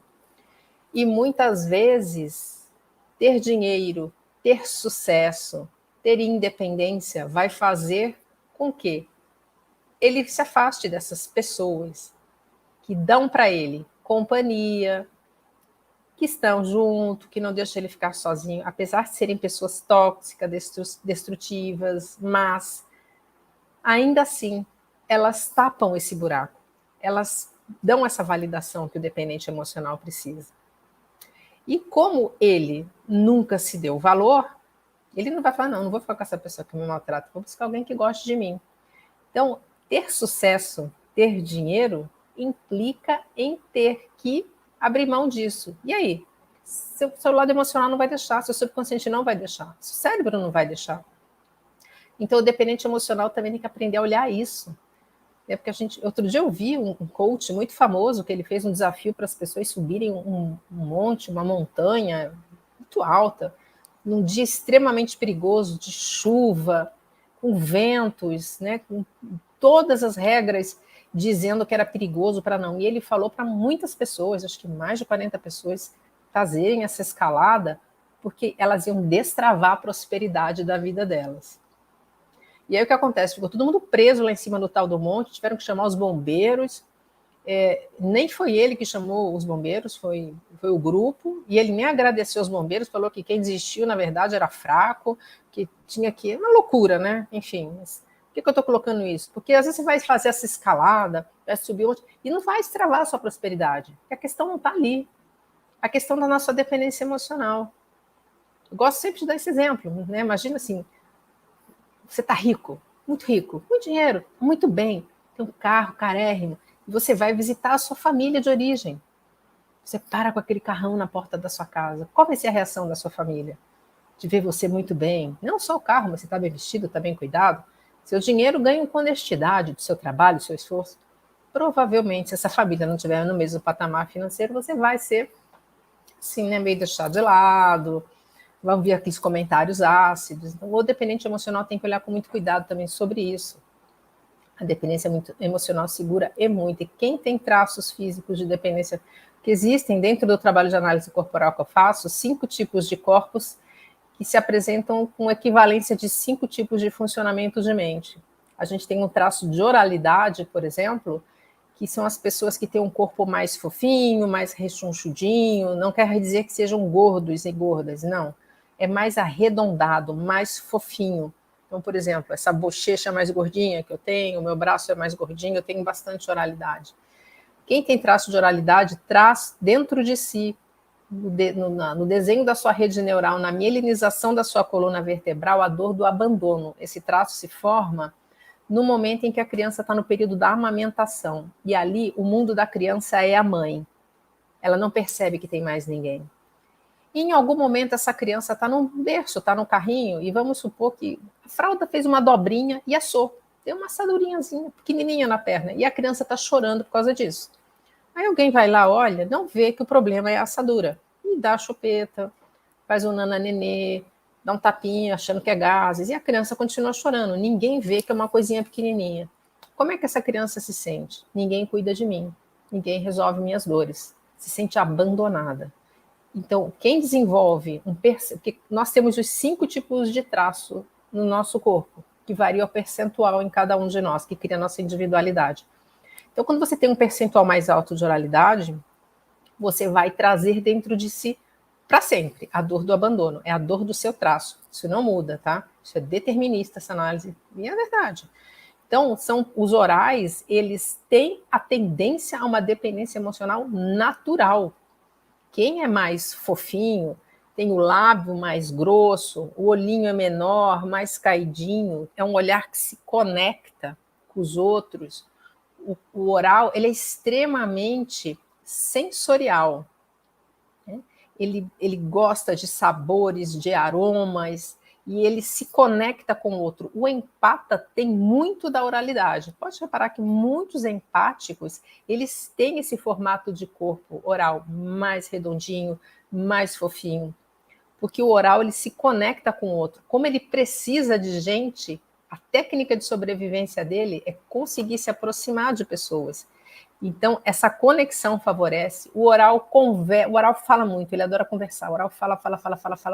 Ele adora falar, porque é maneira de se conectar com os outros. O oral gosta de toques físicos, gosta de abraço, gosta de carinho, e precisa ter isso na sua vida para estar bem, para estar em equilíbrio, precisa receber amor, carinho, apoio, precisa receber toque físico. Um oral, quando está num relacionamento em que ele não recebe amor, carinho, apoio, em que ele não é ouvido, ele não pode falar, e o oral é muito, muito emotivo, ele é um mundo de emoção. Às vezes é tanta emoção que não consegue nem raciocinar com clareza. E aí o que o oral faz? Tem que chorar. O oral, quando chora, sai aquele monte de emoção e ele fica mais tranquilo e consegue raciocinar. Então, chorar, para quem é oral, é curativo. E às vezes chora, nem tá tão mal, não. A pessoa tá chorando porque ela precisa soltar aquelas emoções todas. Então, quando você está num relacionamento que você não tem amor, apoio, toque físico, carinho, você não é ouvido, você não é apoiado, você não pode chorar, o que vai acontecer? O oral vai engordar. Porque como ele é extremamente sensorial, ele gosta de coisas saborosas, ele tem uma ligação com comida muito intensa, ele começa a comer para ficar grande. E aí, quando fica grande, fala: opa, tô aqui, gente, estão me vendo? Eu preciso de carinho. Eu sou aqui, quando eu estava nesse relacionamento com essa pessoa narcisista, eu estava 25 quilos mais gorda. Por quê? Porque ali eu não recebia nada disso, não podia falar. E aí a gente começa a crescer. Então, o traço de dependência emocional, em quem tem, por exemplo, a oralidade, é natural. Por isso, assim, você que é oral, que também tem esses traços de ser mais fofinho, aprenda a olhar nos olhos dessas pessoas ruins. Beija, note, ainda mais que o oral é perceptivo, perceba, porque a dependência emocional vai te arrastar a ficar com essas pessoas. E o que acontece? O codependente naturalmente gosta de cuidar, gosta de tratar. E o que o narcisista mais precisa na vida dele? Ser servido, ser cuidado, ser tratado. Então tá ali, né, gente? Juntou os dois, um quer servir, o outro quer ser servido. Ambos vêm do mesmo lar doentio, mesmo lar de origem problemático. Juntou, dá match. Fica maravilhoso. Então precisa aprender. E aí você vai ter um codependente consciente de quem ele é, sabendo lidar, sabendo se preservar, essa pessoa vai poder usar todos esses seus dons, vamos dizer, de ajudar, de salvar de uma forma positiva. Porque a gente pode usar tudo isso, sim, para colaborar na sociedade, para colaborar no nosso crescimento pessoal, no nosso crescimento espiritual. E todos nós codependentes, em especial os empatas, volto a dizer, quando a gente se relaciona com pessoas sem alma, nós somos destruídos energética e espiritualmente. E eu vou falar, muitas vezes a reconstrução não é possível. Você vai ter que inventar uma nova pessoa dentro de você. E esses seres sem alma, como eles só conseguem sentir raiva, vazio, angústia, insatisfação, só coisas ruins, eles são altamente tóxicos. E eles emanam essa toxicidade. E isto vai entrando dentro de você. Você vai ficando contaminado. Você já não consegue sorrir mais. Você já não consegue mais ser alegre. É muito comum um sobrevivente falar: eu não sei mais quem eu sou, eu não sou aquela pessoa alegre, eu não tenho mais sonhos, cadê eu, cadê minhas coisas? E não consegue mais gostar do que gostava antes. Tudo isso é reflexo deste mundo interior e desse mundo espiritual pesado, porque quem age manipulando o seu próximo para ter suprimento, quem age fazendo mal conscientemente, sem nenhum tipo de remorso, que tipo de companhia tem? E vamos dizer que aí essas entidades, esses seres espirituais que acompanham, eles também vão grudar no sobrevivente. E também esse sobrevivente vai ser sugado, quer dizer, ele vai ser sugado pelo ser sem alma e pelos seus companheirinhos aí do outro plano, que podem ser seres reptilianos, muitas pessoas que estudam falam. E você se relacionando com uma pessoa assim, você pode sim estar se relacionando com alguém que tem uma grande predominância de um gene reptiliano. Que tal conviver com essas pessoas? Você acha que vai sair coisa boa? Você acha que vai ser uma experiência para fazer você crescer, se desenvolver? Não, não vai. Não vai. Vai ser para destruir com a sua vida. Não tenha dúvidas em relação a isso. E os olhos, realmente, aqui são a janela da alma. Anote isso, perceba tudo isso. E se preserve. E se você é um sobrevivente, vá em busca da sua reconstrução. Se você ainda está dentro de um relacionamento, se planeje para sair. Dia a dia, você vai ver a sua vida sendo destruída. Meu Deus, Luciana, mas como você é dramática, como você exagera. Não estou exagerando, é isso que acontece. A gente precisa falar sobre essas coisas. Por quê? Quem já passou por tudo isso ficou perdido, não entende, não sabe. E quantos podem estar passando por isso nesse momento? Quantas pessoas que você conhece? Quantas Lucianas, se tivessem ouvido isso há uns anos atrás, não teriam feito a sua vida ser muito diferente? Quantas mães podem ajudar os filhos a ter uma vida melhor, percebendo quem são seus companheiros? Quantos pais percebendo quem são suas companheiras? Quantos relacionamentos hoje podem mudar, podem terminar? Opa, essa pessoa que está do meu lado vai fazer muito mal. Então, esse é o recado. Preste atenção nessas janelas das almas. A extropia é um grande ponto para você prestar atenção. Olhos fundos, vazios. Lembra do olhar do João de Deus? Grava bem esse olhar. Não tem nada ali. E olha por quanto tempo que ele acabou nos enganando, né? Oi, Flávio, pode falar. Oi, não, pode completar, Não, você concluir, falar né? só essa do João de Deus, porque quantos anos ele enganou a tantas pessoas? Ele era tido como um santo. As pessoas vinham de outros países para consultá-lo e ele usava o nome de Deus, usava o nome de entidades espirituais altamente de respeito, né? Muito sérias. Agora, se a gente tivesse já esse conhecimento do olhar, ali você já via que era problema. O negócio é que a gente não consegue entender que esse é um termômetro tão eficaz, tão bom, vamos dizer, um remédio tão eficaz. A gente olhava esse olhar, não vamos tratar com esse homem não, cara, olha, isso aí é a cara dele, vai lá não. A gente não consegue entender que o mundo não é exatamente o mundo dos empáticos quando a gente encontra essas pessoas más. Lembra disso? Quantos anos o João de Deus e quantos Joões de Deus estão por aí ainda rodando? São os narcisistas religiosos. Estão em todos os lugares. Estão em todos os templos, igrejas, qualquer corrente filosófica.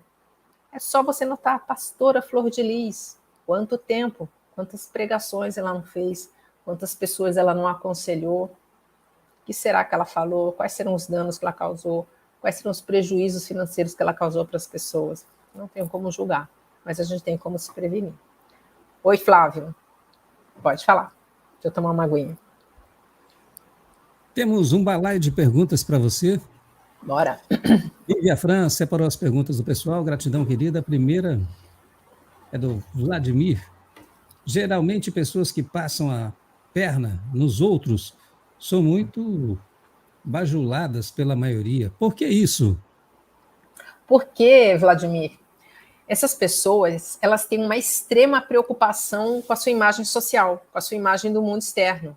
Então, eles são tidos como pessoas maravilhosas, acima de qualquer suspeita. Eles são muito hábeis nisso. Eles não dão uma bola fora. Por quê? Todo mundo acha que eles são bons e aí eles têm caminho aberto para fazer as maldades que forem. Pode ser que ele tenha dado uma volta em você do lado financeiro ou no seu trabalho. E isso acontece muito também nos relacionamentos dentro de casa. Então, você convive com um demônio narcisista dentro da sua casa, só que os vizinhos acham ele um homem maravilhoso, uma mulher maravilhosa. A mãe narcisista oculta, por exemplo, ela é aquela mãe que vai fazer campanha do agasalho na igreja, participa da vigília, fica com todo mundo que está doente no hospital, sabe? Ajuda os vizinhos, cuida dos cachorros da rua. Então, e dentro de casa ela é um demônio, ela destrói a vida dos filhos, acaba com a vida do marido, se o marido for um codependente, se não for um narcisista também. Então, quando algum desses membros da família fala, meu Deus, a minha mãe está acabando comigo, a primeira coisa que essa pessoa escuta, que esse filho ou que essa filha escuta, é assim, imagina, sua mãe, sua caridosa, sua incrível, você que egoísta, bem que ela fala que ela te ama, que ela ora muito por você, mas que você tem muito problema. Essa é a habilidade. Você não está lidando com gente boa, não. Eles têm essa preocupação. Então, eles são bajulados, eles são respeitados em cima de uma mentira que as pessoas acreditam, porque ninguém entende quem são esses seres. Todo mundo acha que todo mundo é bom em princípio, que a gente não deve desconfiar, e não sabem olhar os olhos dessas pessoas. Quando mais pessoas souberem, pá, não vai ter tanta bajulação em cima deles, não, Vladimir. E Joaci Marques disse assim, Luciana define para mim o significado real dessa palavra alma. Bom, antes que você responda, eu fiz aqui uma breve pesquisa e diz aqui, alma, conjunto das atividades imanentes à vida, pensamento, afetividade, sensibilidade, etc., entendidas como manifestações de uma substância autônoma ou parcialmente autônoma em relação à materialidade do corpo. Pode responder. Então, a alma, como é o nome dele? Joaci, né? Joaci. Joaci, para mim, eu entendo a alma exatamente como esse conjunto de partes que formam quem nós somos. Não o nosso corpo, mas quem nós somos na nossa essência, nas nossas emoções. Eu não consigo ver uma pessoa que tem uma ausência desse pedaço, que é a ausência de emoção positiva, a incapacidade de sentir amor, como tendo alma. Porque amor é o que nos conecta a tudo. Eu entendo que o Criador se conecta a nós pelo amor. Nós nos movemos pelo amor. Como é que alguém que não se importa de ver a dor de um semelhante, pode ser uma dor extrema, tem alma? Para mim, não tem alma. A alma é porque não tem esse pedaço. É inexistente. Quem convive com uma pessoa assim, já sentiu na pele o que é isso. A pessoa estiver chorando, desesperada por uma manipulação, por uma mentira, por ter te prejudicado, e ela está muito bem. Isso não é uma pessoa com alma. Não é um ser comum, não é um ser completo, é uma aberração. Eu digo, isso é uma definição minha. Então, para mim, é exatamente esse conjunto. Não tem uma parte, e ela não tem a parte principal, a parte fundamental. Ele só tem a parte do raciocínio analítico, da parte. Por isso é que, assim, eu falei, muitos narcisistas diagnosticados dizem, inclusive o Sandbeck nem tem um vídeo falando assim, eu sou um robô, eu não sou um ser igual a vocês. Ele fala, eu sou uma máquina, a minha família são as máquinas, ele diz isso. Quem sente assim, para mim, não tem alma. Então, essa é a minha visão.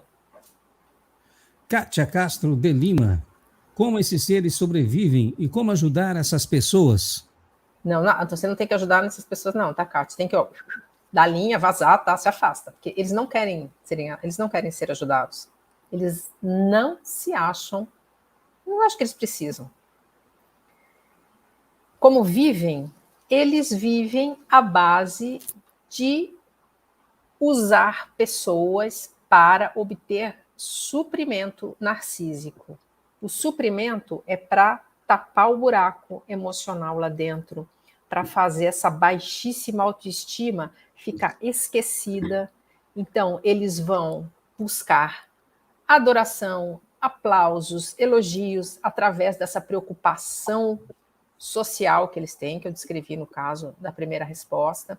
Eles vão precisar de aplausos, vão precisar de carinho, vão precisar de aplausos, vão precisar de adoração. E aí vai tapando o buraco. Quando não tem tudo isso de bom, é tanto lixo lá dentro que eles falam, você que está do meu lado, você está sorrindo, você está feliz, quem é você para estar feliz? E eles vão te humilhar, vão te maltratar, vão te trair, vão te dilapidar. E aí, quando você estiver mal, triste, chorando, acabado, agora tá que nem eu. Então, eles são movidos a isso. Eles buscam poder, suprimento narcísico, dinheiro, status, tudo para se sentirem um pouco menos mal. E são seres sem emoção positiva. Eles têm inveja.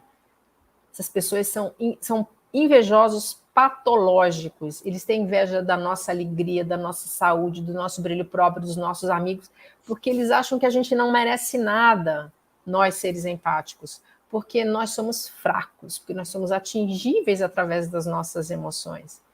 Então, a existência deles é um grande vazio. Narcisistas, por exemplo, eles se enjoam de tudo. Eles enjoam de tudo muito rápido. Eles são ansiosos, eles precisam de novidade, eles precisam de coisa nova, de gente nova. Então, é muito comum em relacionamentos afetivos haverem traições, porque eles enjoam do parceiro. O parceiro, para o narcisista, é uma coisa. Então, por exemplo, um marido para uma esposa narcisista, esse marido e uma xícara é a mesma coisa. A xícara e o marido existem para servir, eles são objetos. Então, ela se enjoa, porque ela não tem conexão afetiva. O que ela faz? Quando ela está nesse tédio, ela vai arrumar um outro. É tudo igual. E aí ela vai arrumar outro. E é muito comum haver a ocorrência de bissexualidade entre essas pessoas. Porque como não tem conexão emocional nenhuma, o que eles querem é suprimento narcísico, e eles não têm uma conduta, vamos dizer assim, moral, né? Nada, não estou dizendo que ser bissexual é imoral, não é nada disso. Mas eles não têm essa, como é que eu vou dizer, uma prática de conduta nenhuma, na verdade.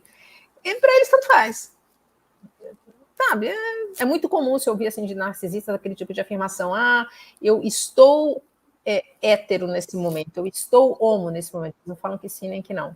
E quem já se relacionou com eles, eu também escuto muito assim, né, nos atendimentos. Eu tinha muita dúvida, sabe, se meu marido ele não era bissexual, umas horas, é muito comum de acontecer. Eles enjoam, então esse é um vazio, eles vivem num grande vazio. Passam a vida toda sentindo raiva, vazio, angústia, tristeza, só coisas ruins. E precisam destruir quem está do lado de lá, quem é a sua vítima, que tem emoções, que tem coisas boas, porque eles se sentem extremamente incomodados de ver o nosso bem-estar. Tinha uma segunda parte da pergunta, né, Flávio? Qual que era?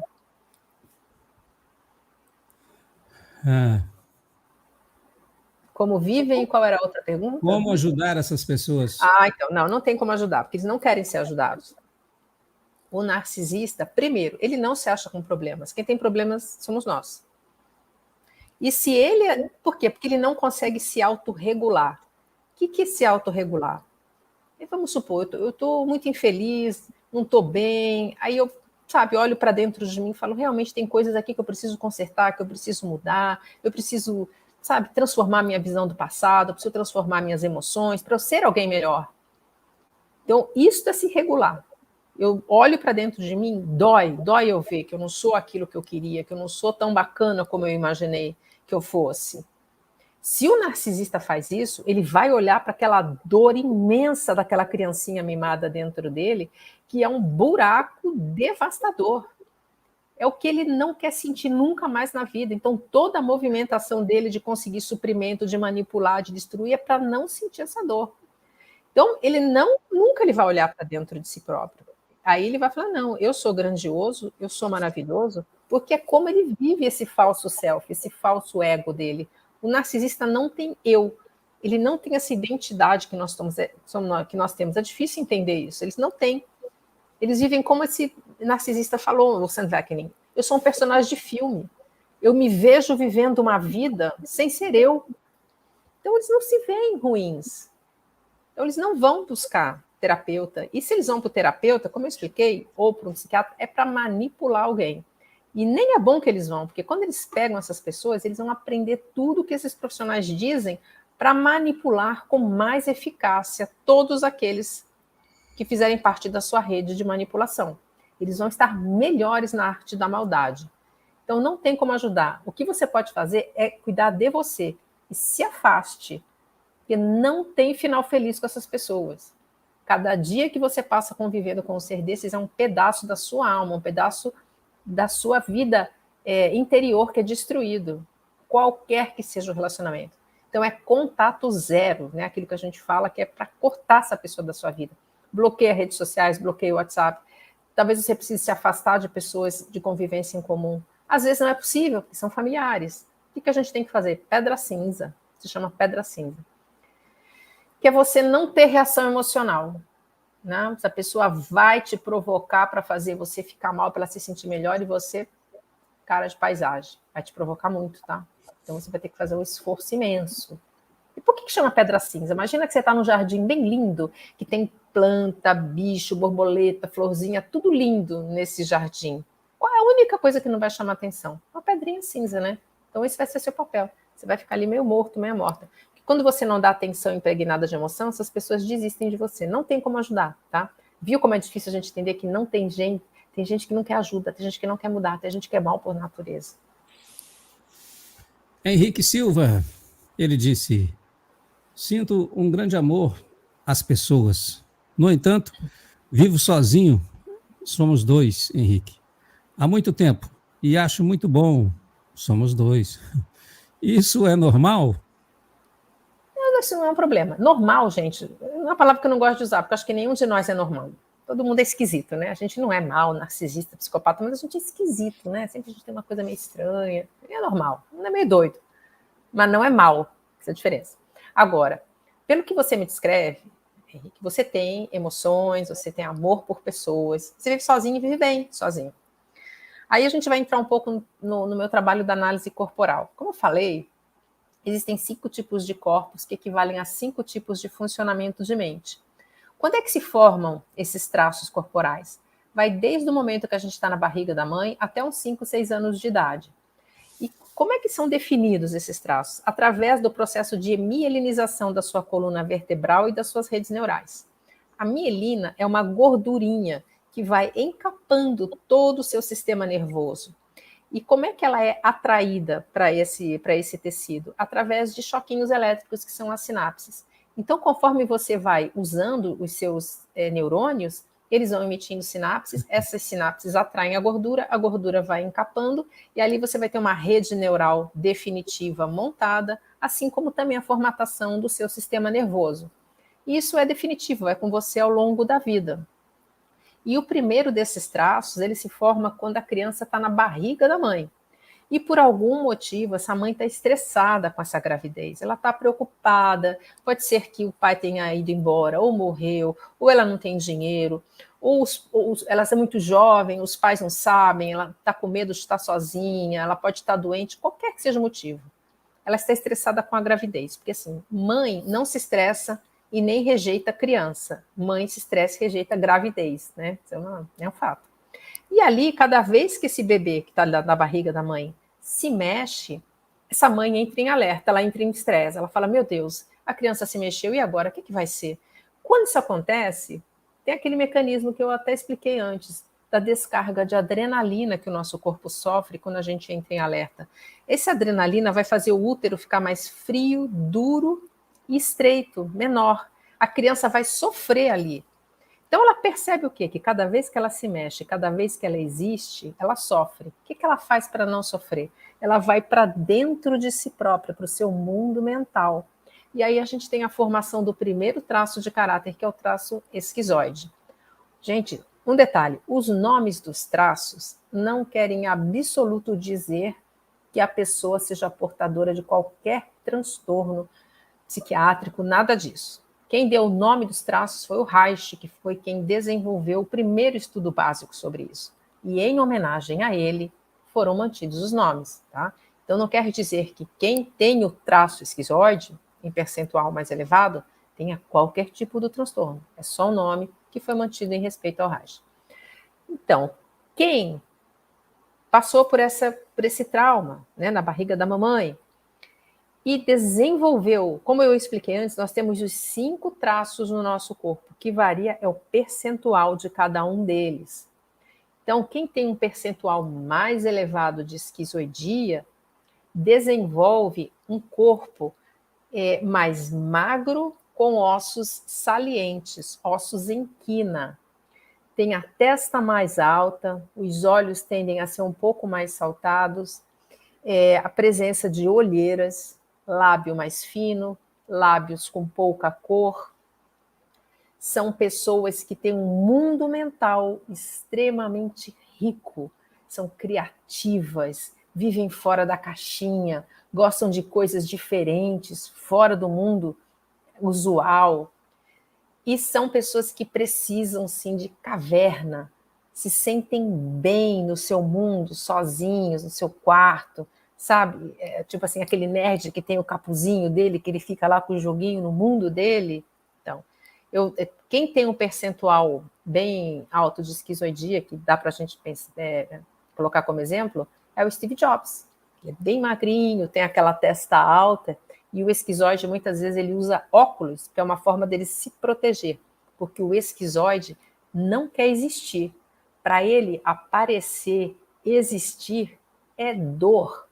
Então, ele gosta da caverna dele, ele precisa, não é só que ele gosta. Quem tem um traço de esquizoide alto precisa, sim, de muitos momentos dessa solidão, que não é solidão para o esquizoide, ele está felizão lá, ele está bem no quarto dele, com o computador, com o joguinho, e é como ele se organiza, é como ele bota as coisas em ordem, é como ele cria. Porque o Steve Jobs ele criou a Apple, uma loucura, ele mudou o mundo. Agora, um esquizoide não tem pernas de execução, como a gente chama, porque é um momento em que o bebê ainda não tem controle das pernas. Então, ele é extremamente criativo, mas ele precisa, como teve o Steve Jobs, de um sócio com um traço de caráter com perna para executar, para montar a fábrica, para contratar funcionário, e ele ficar criando. Os traços que têm perna de execução, desculpa, são o masoquista e o rígido, são os dois últimos traços. Então, o esquizoide é extremamente criativo. O esquizoide é alguém que, ao longo da vida, tende a mudar muitas vezes de profissão, porque ele cria muita coisa, ele está sempre precisando de coisas novas. Então, o esquizoide vive sozinho bem. Quem, por exemplo, na pandemia, tinha traços de esquizoidia, não, tira de boa, fica sozinho em casa. Eu tenho 7% de esquizoidia e 33% de oralidade. Para mim, ficar trancada em casa era uma loucura. Eu ia bater perna. Eu tinha que sair na rua para andar. As próximas que eram sozinhas dava um jeito, que eu precisava sair, precisava ver gente. O moral sozinho sofre muito. O esquizoide não. O esquizoide tem amor, tem emoções, só que ele ama de uma maneira mais cerebral. Então é muito comum a gente ver os pais de crianças que têm bastante esquizoidia não entenderem o que está se passando, porque às vezes chega e fala, meu filho, minha filha, eu amo você. E o esquizoide, ele não gosta de toque físico, não gosta de abraço, sabe? Ele vai escorregando assim no meio dos braços da pessoa quando ele ganha aqueles abraços, por exemplo, o oral, que adora abraçar, o oral daquele abraço gostosão, apertado. O esquizoide não gosta daquilo. Então, os pais ficam, meu Deus, eu falo que eu amo meu filho, o que ele responde? Aí fala assim, tá bom, Ele fala, mas ele ama esses pais também, mas de uma maneira mais cerebral. Mesmo que você não tenha assim, um corpo físico todo de ossos e salientes, mas o que acontece? Como é que a gente faz análise corporal? É através de formato de rosto, olhos, boca, quadril, tronco e pernas. Ali você vai medindo o percentual. Então, não é só aquele corpo totalmente magrinho, com ossos salientes, que vai dizer que a pessoa é uma esquizoide. Por exemplo, eu tenho esquizoidia aqui nessa parte superior do peito. Aqui eu tenho esses ossos mais salientes aqui de cima, apesar de ter muita oralidade. Então, acho que não tem nada de errado. Você tem amor, você gosta de ficar sozinho, provavelmente você tem o seu esquizoide que está na sua caverna e está tudo bem. Quem convive com quem tem bastante esquizoidia tem que aprender a respeitar os momentos de necessidade de caverna que esse esquizoide tem. E outra coisa, o esquizoide, a dor do traço dele é a rejeição. Então, ele é quietão, ele não gosta de dar trabalho, ele não gosta de aparecer, porque ele já sofreu a maior rejeição, que foi a rejeição, que a criança entendeu assim, da própria mãe. Então, o esquizoide tem pavor de rejeição. Então, você quer pegar quem tem muita esquizoidia e colocar para fazer, por exemplo, uma live como essa por muito tempo, é custoso. O esquizoide não gosta de aparecer. Ele não, eu, por exemplo, sou oral, tenho oral e rigidez, eu adoro aparecer, adoro falar, gosto muito disso, é natural para mim. O esquizoide, ele pode até ter oralidade, sim, em alguns traços, mas estar exposto para ele dói, é muito difícil. Então, dá uma olhadinha, se analisa depois sobre isso, vê se você não tem os traços de esquizoidia, que não tem nada de errado não, tá bom? E assim, o que preocupa é a gente não ter empatia, né? Não se preocupar com os sentimentos dos outros. Mas de ficar sozinho, não tem nenhum problema. Olha, a Morena Rosa disse, existe meio narcisista? Tem algum grau? Sim, tem graus, Morena. O transtorno ele tem graus. Existem os mais perversos e os menos perversos. E existem traços narcisistas. Tá? Então, a gente pode ter traços. Você pode ter... Existem narcisistas que têm um grau mais baixo, que aí, pela minha visão, é quando você tem a manifestação desse gene, que seria esse gene da maldade, menos intensa. Então, você vê, por exemplo, numa família que tem uma mãe, um pai narcisista entre os filhos, um pode ser um codependente que não desenvolve traço nenhum, um que é extremamente narcisista, cruel, perverso, um outro que tem um pouco, mas que não é tão mal. Ele tem ausência de empatia, ele não se importa muito com ninguém, mas você percebe que é uma pessoa capaz de algum tipo de resposta melhor, que vai tender menos à manipulação e é um pouco mais consciente. Ele até faz algum esforço para tentar ter empatia. Então, tem graus. Então, assim, não é que existe um meio narcisista. Agora, como eu volto a dizer, ter alguns traços na nossa personalidade é bom. Gostar de si, cuidar de si, se ver muito bem, se preocupar com a sua aparência, por que não? Por que não gostar de ter uma boa aparência? Não é viver só para isso e nem achar que isso é o principal. Então, esses traços são bons. Agora, sim, existem graus de perversidade. E esses traços narcisistas, eles se entremeiam com outros transtornos. Você tem um borderline que pode, sim, ter empatia com muitos traços narcisistas. Então, é alguém que tem capacidade de amar, mas nos momentos que se vê em ameaça de ser trocado, abandonado, se vê um vazio muito grande dentro de si, tende a manipular e a fazer as maldades do narcisista. Mas ainda assim, tem empatia, mas é um outro tipo de transtorno. Lê Gonçalves, quem não tem alma sabe que não tem? Uhum. São plenamente conscientes, Lê. Eles sabem quem são. E é bem comum, eu, quando convivi com uma pessoa narcisista, eu me lembro que bem no começo, quando eu conheci essa pessoa, eu estava na praia aqui no Rio, né? Aí liguei, estava no celular, e essa pessoa morava perto da praia onde eu estava, né? Eu falei, olha só, tô aqui na praia e tal. Você nunca vir para cá? Ele falou assim, não. Eu sou uma pessoa que eu vivo nas sombras. Eu tonta, né? Não sabia. Nossa, não gosta de sol. Realmente não gostava de sol. Mas olha a definição, eu vivo de sombras. E num tom de voz assim, eu vivo de sombras. E esse era o tom de voz sempre meio depressivo, meio cavernoso. Muitos outros narcisistas, eles dizem assim, eu tenho o mal em mim. Eu sou o mal. Você está do lado de alguém que é mal. Eu sou o mal. Eles sabem perfeitamente quem são. E eles agem de maneira consciente. Eles têm livre-arbítrio, eles fazem o mal conscientemente. Eles sabem que eles estão te prejudicando, eles sabem que eles estão te lesando, eles fazem cada um dos jogos de manipulação calculados para destruir a vítima. Todas as ações dessas pessoas são calculadas. Como eles não têm emoção, o lado racional deles é muito rápido e muito apurado. Então, enquanto a gente está indo com o feijão, eles estão voltando com 2 feijoadas prontas. Isso a gente nunca ganha deles. Não adianta. Eu vou agora bater de frente com o narcisista, vou falar umas coisas na cara dele. Não faça isso que você vai perder, cara. Porque eles são muito diferentes de nós. Eles estão favorecidos extremamente desse lado, que eles não têm emoção e o raciocínio deles é muito, muito rápido. E viciado em todo esse manual de funcionamento de maldades. Todos eles, como eu falei que são seres robóticos, é como se eles tivessem uma programação instalada lá dentro. Esse manual está instalado. Todos eles fazem as mesmas coisas.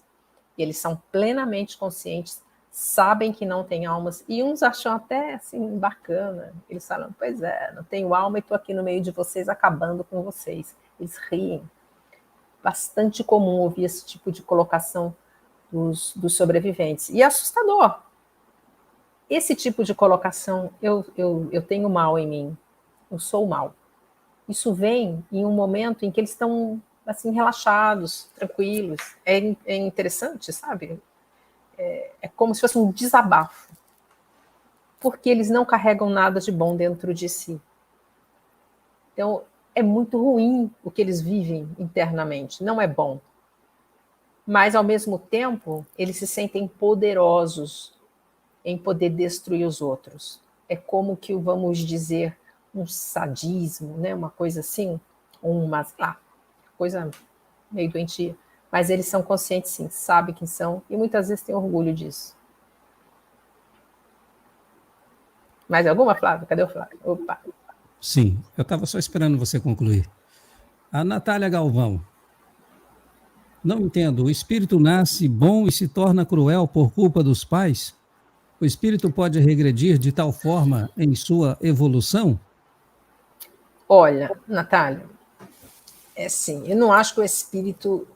Aí é que tá. Quando a gente começa a estudar essas pessoas, conviver com elas, você começa a questionar uma série de informações que chegam. Não acho que o espírito seja bom e vá regredir por causa dos pais. Não.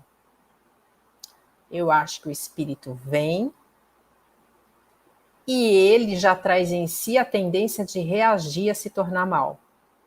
como eu te expliquei, como eu expliquei antes. Vamos colocar que você tem uma mãe narcisista, uma mãe cruel, manipuladora, a mãe narcisista não consegue amar. Ela não ama os filhos. Os filhos são objetos, são serviçais.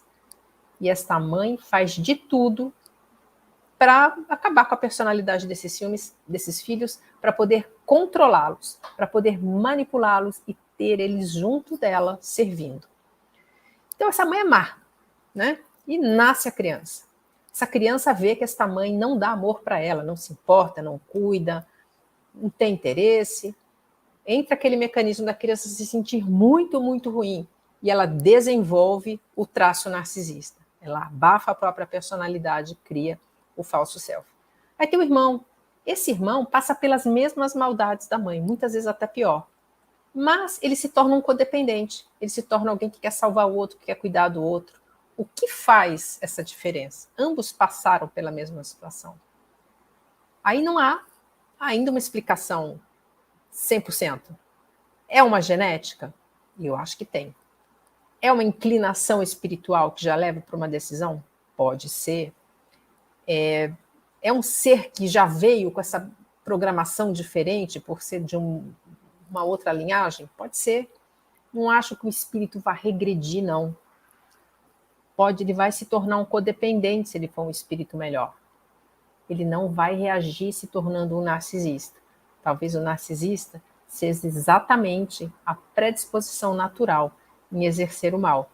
Mas é muito desafiador para a cabeça da gente querer entender como funciona. Quando você começa a estudar dessas pessoas tão más, porque as atitudes que eles têm, é uma loucura. Eles agem no mal todos os dias, por nada, simplesmente para taparem um buraco emocional, simplesmente para se sentirem melhor, e destroem vidas, uma após a outra. Porque o narcisista, ele tira uma pessoa, enjoou, pá, traz outra, faz a mesma coisa. Acaba com a personalidade, destrói. Não sei se essa pessoa algum dia vai se arrepender de tudo isso, é difícil dizer, mas eu não acredito nisso, que o espírito regrida, não. Acho que ele vai fazer escolhas diferentes. Nós temos um apoio aqui do Henrique. Você poderia ler o que ele escreveu? Você falou do Reich. Trata-se do pai da revolução sexual, William Reich. É isso mesmo, é ele mesmo, Henrique. O que acontece? A grosso modo, né, eu falo o seguinte: veio Freud e trouxe toda a questão do inconsciente, né, do quanto a sexualidade impacta sobre a nossa psique, as nossas emoções. Depois nós vamos ter uma segunda visão, que é do Jung, que vai mais fundo, fala dos arquétipos, matrizes, inconsciente coletivo, tudo isso ainda dentro do ser humano, né? Dentro das emoções, dentro da psique. E o Reich viria, a grosso modo, dizer o seguinte: olha só, tudo isso daí está dentro de um corpo. Então a gente precisa também levar em consideração essa dimensão do corpo. O Reich fala muito sobre essas couraças, né, corporais, e tem também o Lowe, o Alexander Lowe, que trata da bioenergética. O estudo da análise corporal junta as informações deles dois. O Lowe, ele foi um discípulo do Reich, né? Mas é exatamente esse mesmo, é o William Reich que fez essa definição. Tem muita literatura que você pode buscar, literatura densa, trazendo essa questão de cada um dos traços, as dores, os recursos, tá? Mas é esse mesmo, é ele mesmo. Vinícius Costa, será que estas criaturas já vêm de fábrica ruim desse jeito? Olha, eu acho que vem. A minha experiência de convivência, eu acho que vem. Tá? Porque assim, mesmo que seja uma genética que esteja predominando um gene da maldade, aí não vai encarnar nenhum ser de luz ali com uma genética dessa, se a gente for usar esse raciocínio espiritual. Agora, são reptilianos, tudo isso ainda tem que ser aprofundado, né? O estudo acerca. Uma coisa é certa, essas pessoas sempre se fazem presentes em sistemas familiares doentes e são transgeracionais. Se você tem pai narcisista, mãe narcisista, vai ter filhos, e esses filhos vão dar continuidade. Seja do jeito que for, isso não para. Isso vem séculos repetindo, de geração após geração. É como se fosse o gene da maldade dentro da humanidade rodando há muito tempo. E olha, são muitos, se fala em serem 10% da população. Não só eu, mas muitos outros estudiosos, pessoas que são interessadas no assunto, afirmam o contrário. É muito mais. E vem crescendo nesses últimos tempos. Nesses tempos trabalhosos, né? Como diz o apóstolo Paulo, na transição, no arrebatamento, isso vem se multiplicando. Então, eu acredito assim, que, sei lá, vem, mas é algo ainda inexplicável para mim. Eu tenho dúvidas se esses seres são humanos mesmo. Você bateu a mão no microfone aí, deu uns mal... Perdão. Deu mau Desculpa. contato. Tire Perdão. e reconecta novamente para... Melhorou? Sim. Tá ótimo, desculpa. O Ricardo Milani. Somos linhagens extraterrestres, diferente cada um de planeta, vivendo aqui na Terra para uma evolução espiritual e aprender o amor universal. Somos o que não evoluiu em nosso planeta anterior? Aí já a gente tem que aprofundar num outro tipo de assunto. Né? Eu acredito sim que nós sejamos fruto de uma miscigenação de espécies extraplanetárias. Eu acredito nisso. Por isso que eu acho que assim, existe esse gene que veio lá de trás, desses seres que cruzaram entre si e que a gente vem caminhando. Né? Agora, a gente tem que aprofundar mais na questão dos extraterrestres todos. E aí a gente entra numa questão, sabe, que eu estou me lembrando agora, por exemplo, da colocação acerca de quem são, por exemplo, demônios na Bíblia. Né?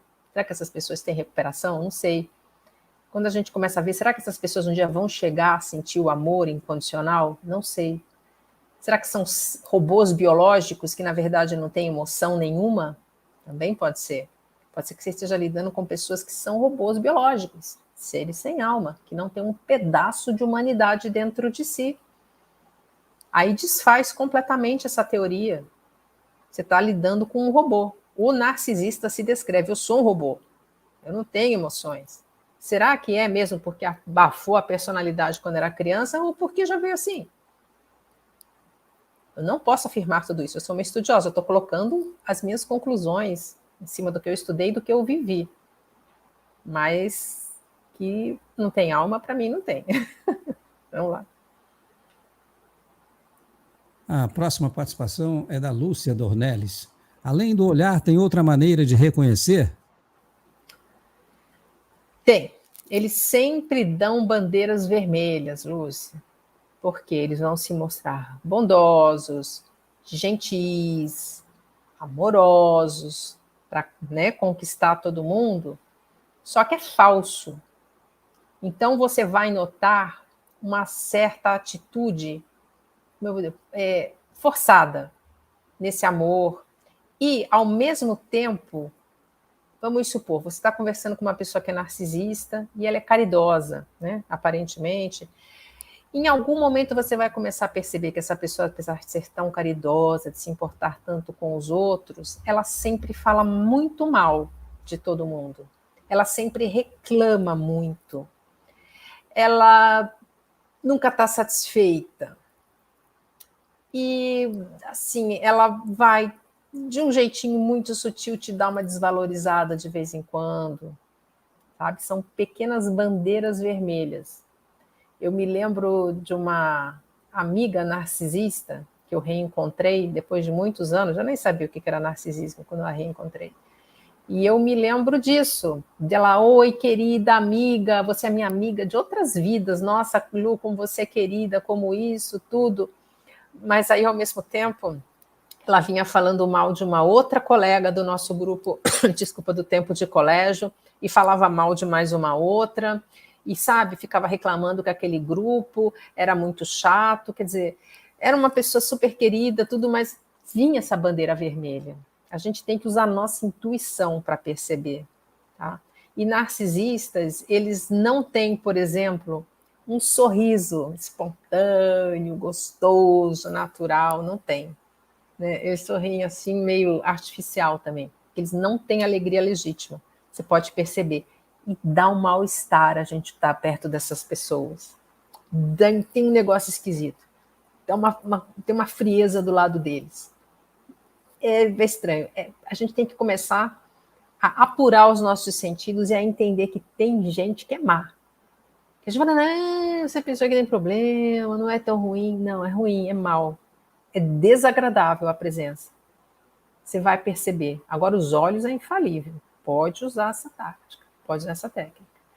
E cuidado com quem é bonzinho demais. Muito bonzinho, faz de tudo por você, ô querido, ô querida. Cuidado, que eles se travestem exatamente disso. E o que acontece? Eles têm um faro de predador. Tá? Sabe que nem o tubarão, que nem o leão que vai caçar a gazela lá na savana. E eles percebem quem é o codependente, quem é o dependente emocional, vai cair mais fácil na teia. Tá? E eles têm uma inveja danada de quem é empático, porque a gente tem emoções, que a gente sorri. Eles não conseguem fazer isso. Eles têm muita inveja. Então eles percebem, e aí eles vão enredar essa pessoa que eles notaram que é empático, que é empata. E como é que eles fazem isso? Eles vão te estudar, são robôs, né? Ficam lá te observando, vão aprender tudo sobre você e vão começar a te espelhar. Você vai se ver frente a frente. Você vai se apaixonar por você mesmo. Você vai ver a melhor versão de você na sua frente. Não tem como não adorar isso. Olha que habilidade que eles têm. Se usassem para o bem, né? Então, desconfia de quem é bonzinho demais, de quem é legal demais. Porque aí tem. Daqui a pouquinho, toda essa bondade, toda essa coisa tão incrível cai por terra e surge a verdadeira personalidade. Aí você vai começar a ser dilapidada, maltratada, humilhada. Então, alguns sinais. Repara no sorriso. O sorriso é falso também. Não é aquele sorriso espontâneo, gostoso. Pessoa boazinha demais.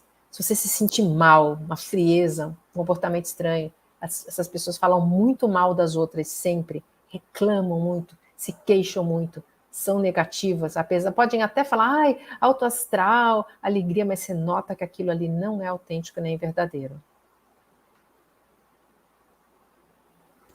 Eu observo aqui que nós tivemos mais de 1.200 likes até o presente momento. Obrigada, galera. Obrigada. Podemos bater 1.500, temos potencial para isso. Muito bom. Vamos lá, você que esqueceu. E gostaria, Luciana, que você fizesse as considerações finais e se despedisse da nossa audiência. Tá ótimo. Flávio, mais uma vez agradeço imensamente a você pela oportunidade de estar vindo falar com o seu público. Eu adoro ver o seu programa, porque é um público mega especial, que tem abertura para ouvir tudo isso, que busca se reformar. Muitíssimo obrigada. E fica sempre esse alerta acerca de nos preservarmos desses relacionamentos. Use agora esse conhecimento. Começa a olhar nos olhos de quem você conhece, de quem você percebe que é frio, de quem você percebe que é manipulador, você vai ter ali uma comprovação. Se você começa a sentir que tem alguém bonzinho demais do seu lado, como eu descrevi há pouco, repara nesses olhos, essa leve extropia que tem, uma puxadinha de olho para um lado. Volto a dizer, nem todos que têm extropia têm o transtorno, mas 3 vezes mais provável que isso aconteça. E são olhos robóticos, frios. E o que a gente tem que ter sempre em mente? Conviver com esses seres vai nos lesar espiritualmente, energeticamente, financeiramente. E para reconstruir tudo isso depois é muito difícil. Não abra sua vida para essas pessoas. Sempre esteja em busca de se proteger. E se você já passou por eles, se ajude interiormente. Se você está num relacionamento ainda, você está no cativeiro, se organiza para sair. Busca ajuda terapêutica para você estar forte e cai fora, porque você empática, merece uma vida feliz, alegre e livre dessas pessoas das trevas. Obrigada, Flávio. Olha, eu gostaria que vocês me perdoassem, porque eu estou hoje com o raciocínio um pouco lento e também estou me esforçando aqui para fazer essa live. A Luciana sabe, eu tomei chuva e estou com a imunidade baixa. Estou com dor de cabeça, febre, uma série de coisas, mas eu dei o melhor de mim. Olha, rebobinem a fita, assistam novamente esse programa. Não esqueça do comentário, o coraçãozinho será entregue para vocês. Nós nos reencontraremos amanhã no mesmo horário. Um abraço de alma, namastê. Namastê.